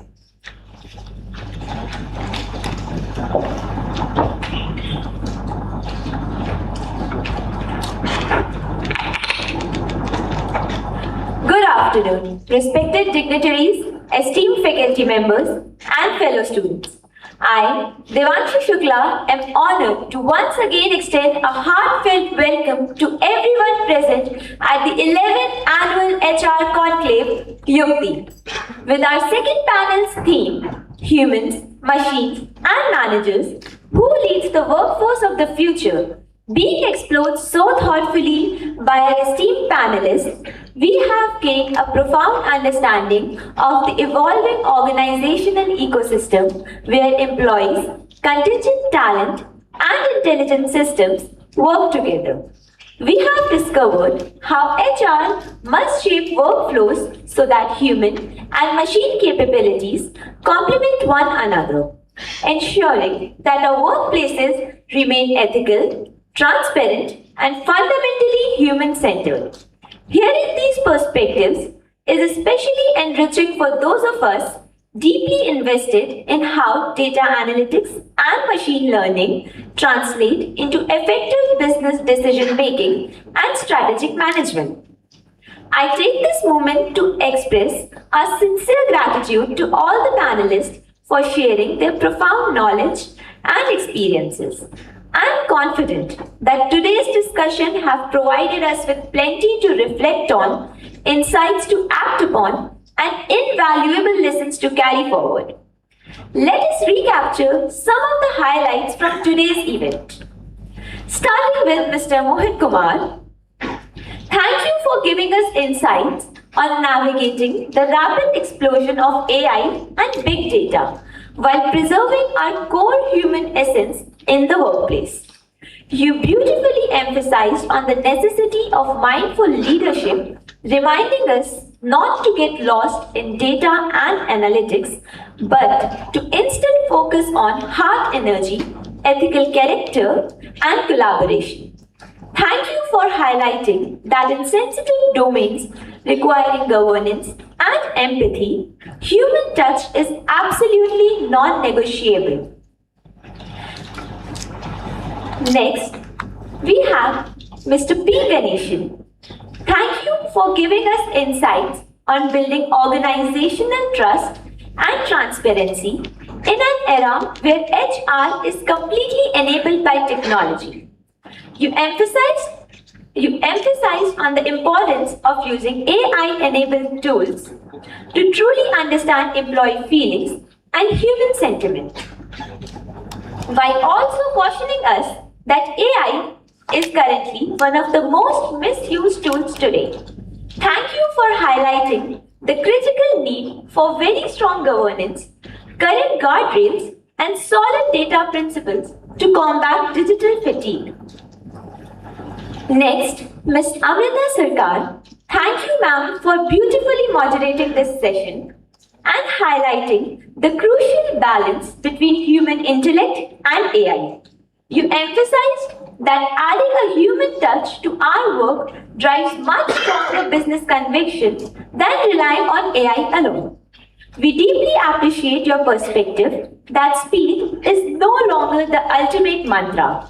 Sustainable impact now comes from optimization, productivity, and the correct usage of technology.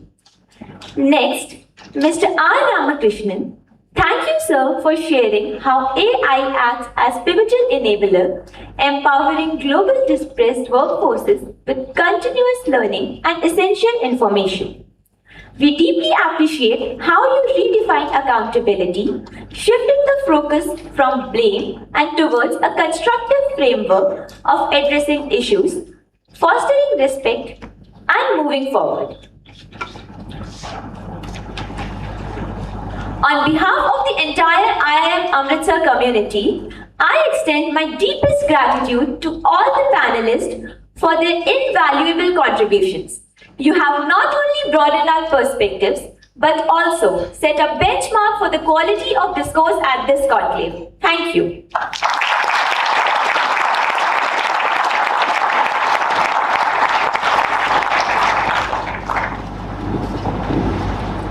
Thank you, Devanshi. As we celebrate meaningful conversations on leadership and the future of work, it is also an apt occasion to celebrate the identity of the team that makes such industry engagements possible.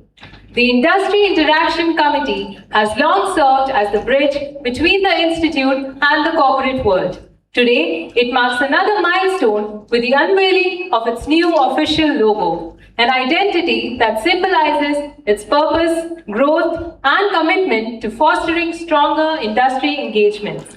I take this opportunity to invite Ms. Julia Alex, Senior IIC Coordinator, to unveil the new logo and share the thought behind this new identity.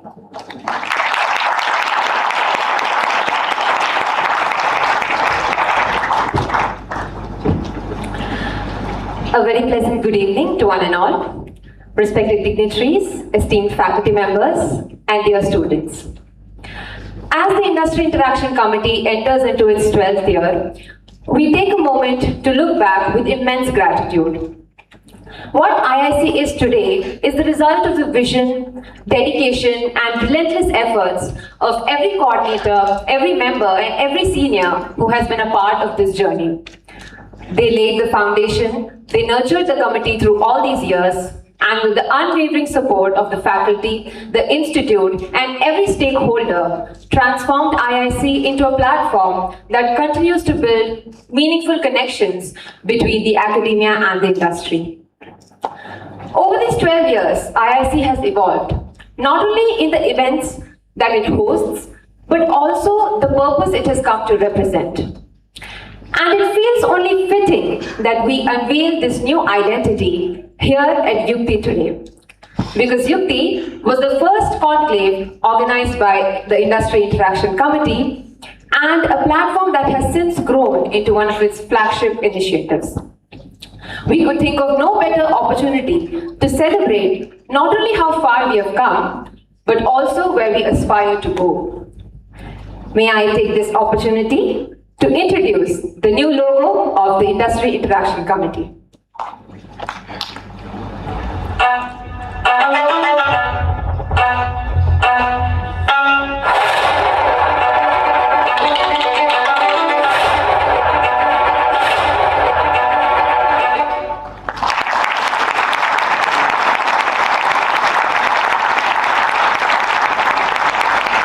Thank you. So our new logo is a reflection of everything this committee stands for.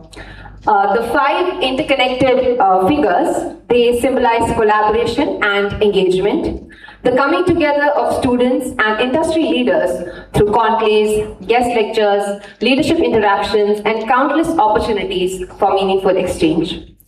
At its heart lies an interconnected network representing the continuous flow of ideas, knowledge, and industry insights. It reflects IIC's enduring role as a bridge between the academia and the corporate world. And the circular form that brings all these elements together represents unity, continuity, and lasting relationships, echoing our commitment to creating platforms that inspire learning, collaboration, and professional growth.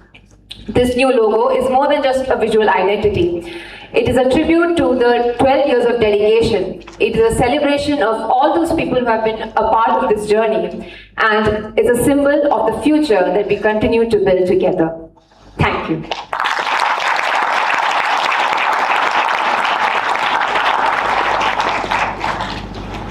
Thank you, Julia. We would now like to invite Mr. Sritidayama, Senior IIC Coordinator, to propose the vote of thanks.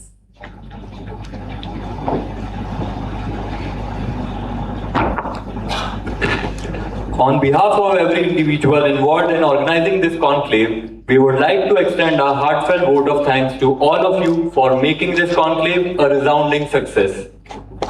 Our sincere gratitude extends to all our esteemed industry leaders. Your willingness to share valuable knowledge and experience has enriched us all. We are grateful for the profound insights and wisdom you have imparted. To our respected Dean of Administration, Students Affairs Chairs, Students Affairs Office, and all the honorable faculty members, we extend our heartfelt gratitude for your unwavering support and guidance. We are truly fortunate to have you as our mentor. To the IT team, thank you for ensuring the smooth running of the event. Your hard work is appreciated. To the success of this conclave owes much to the collaborative efforts of Team Ritvi, the HR Club of IIM Amritsar, and their faculty anchor. We appreciate the efforts of the Placements Committee IIM Amritsar to maintain necessary decorum at the conclave.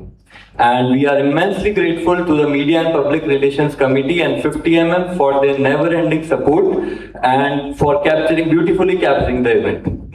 And a big round of applause for the Industry Interaction Committee for making this event a huge success.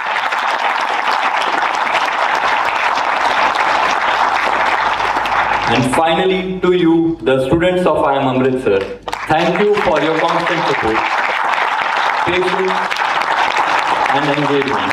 We are truly grateful for your participation. Once again, thank you to everyone for making this conclave such a memorable experience. Thank you.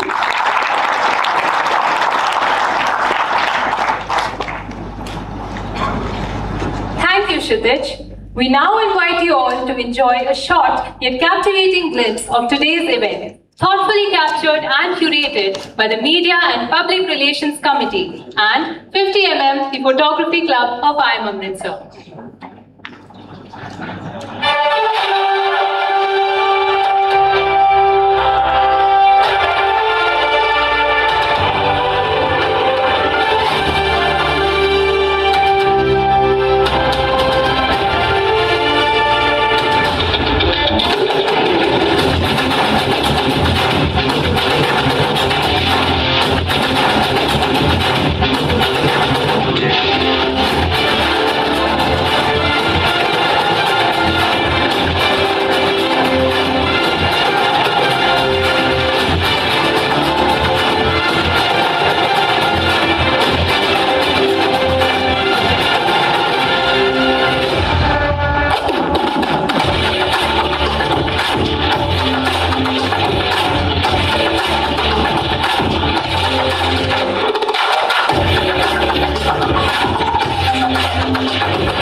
Thank you, MPRC and 50mm, for capturing the glimpse of today's conclave. I now invite our dignitaries, faculty, IIC coordinators, and Rugby Club coordinators for a group photograph.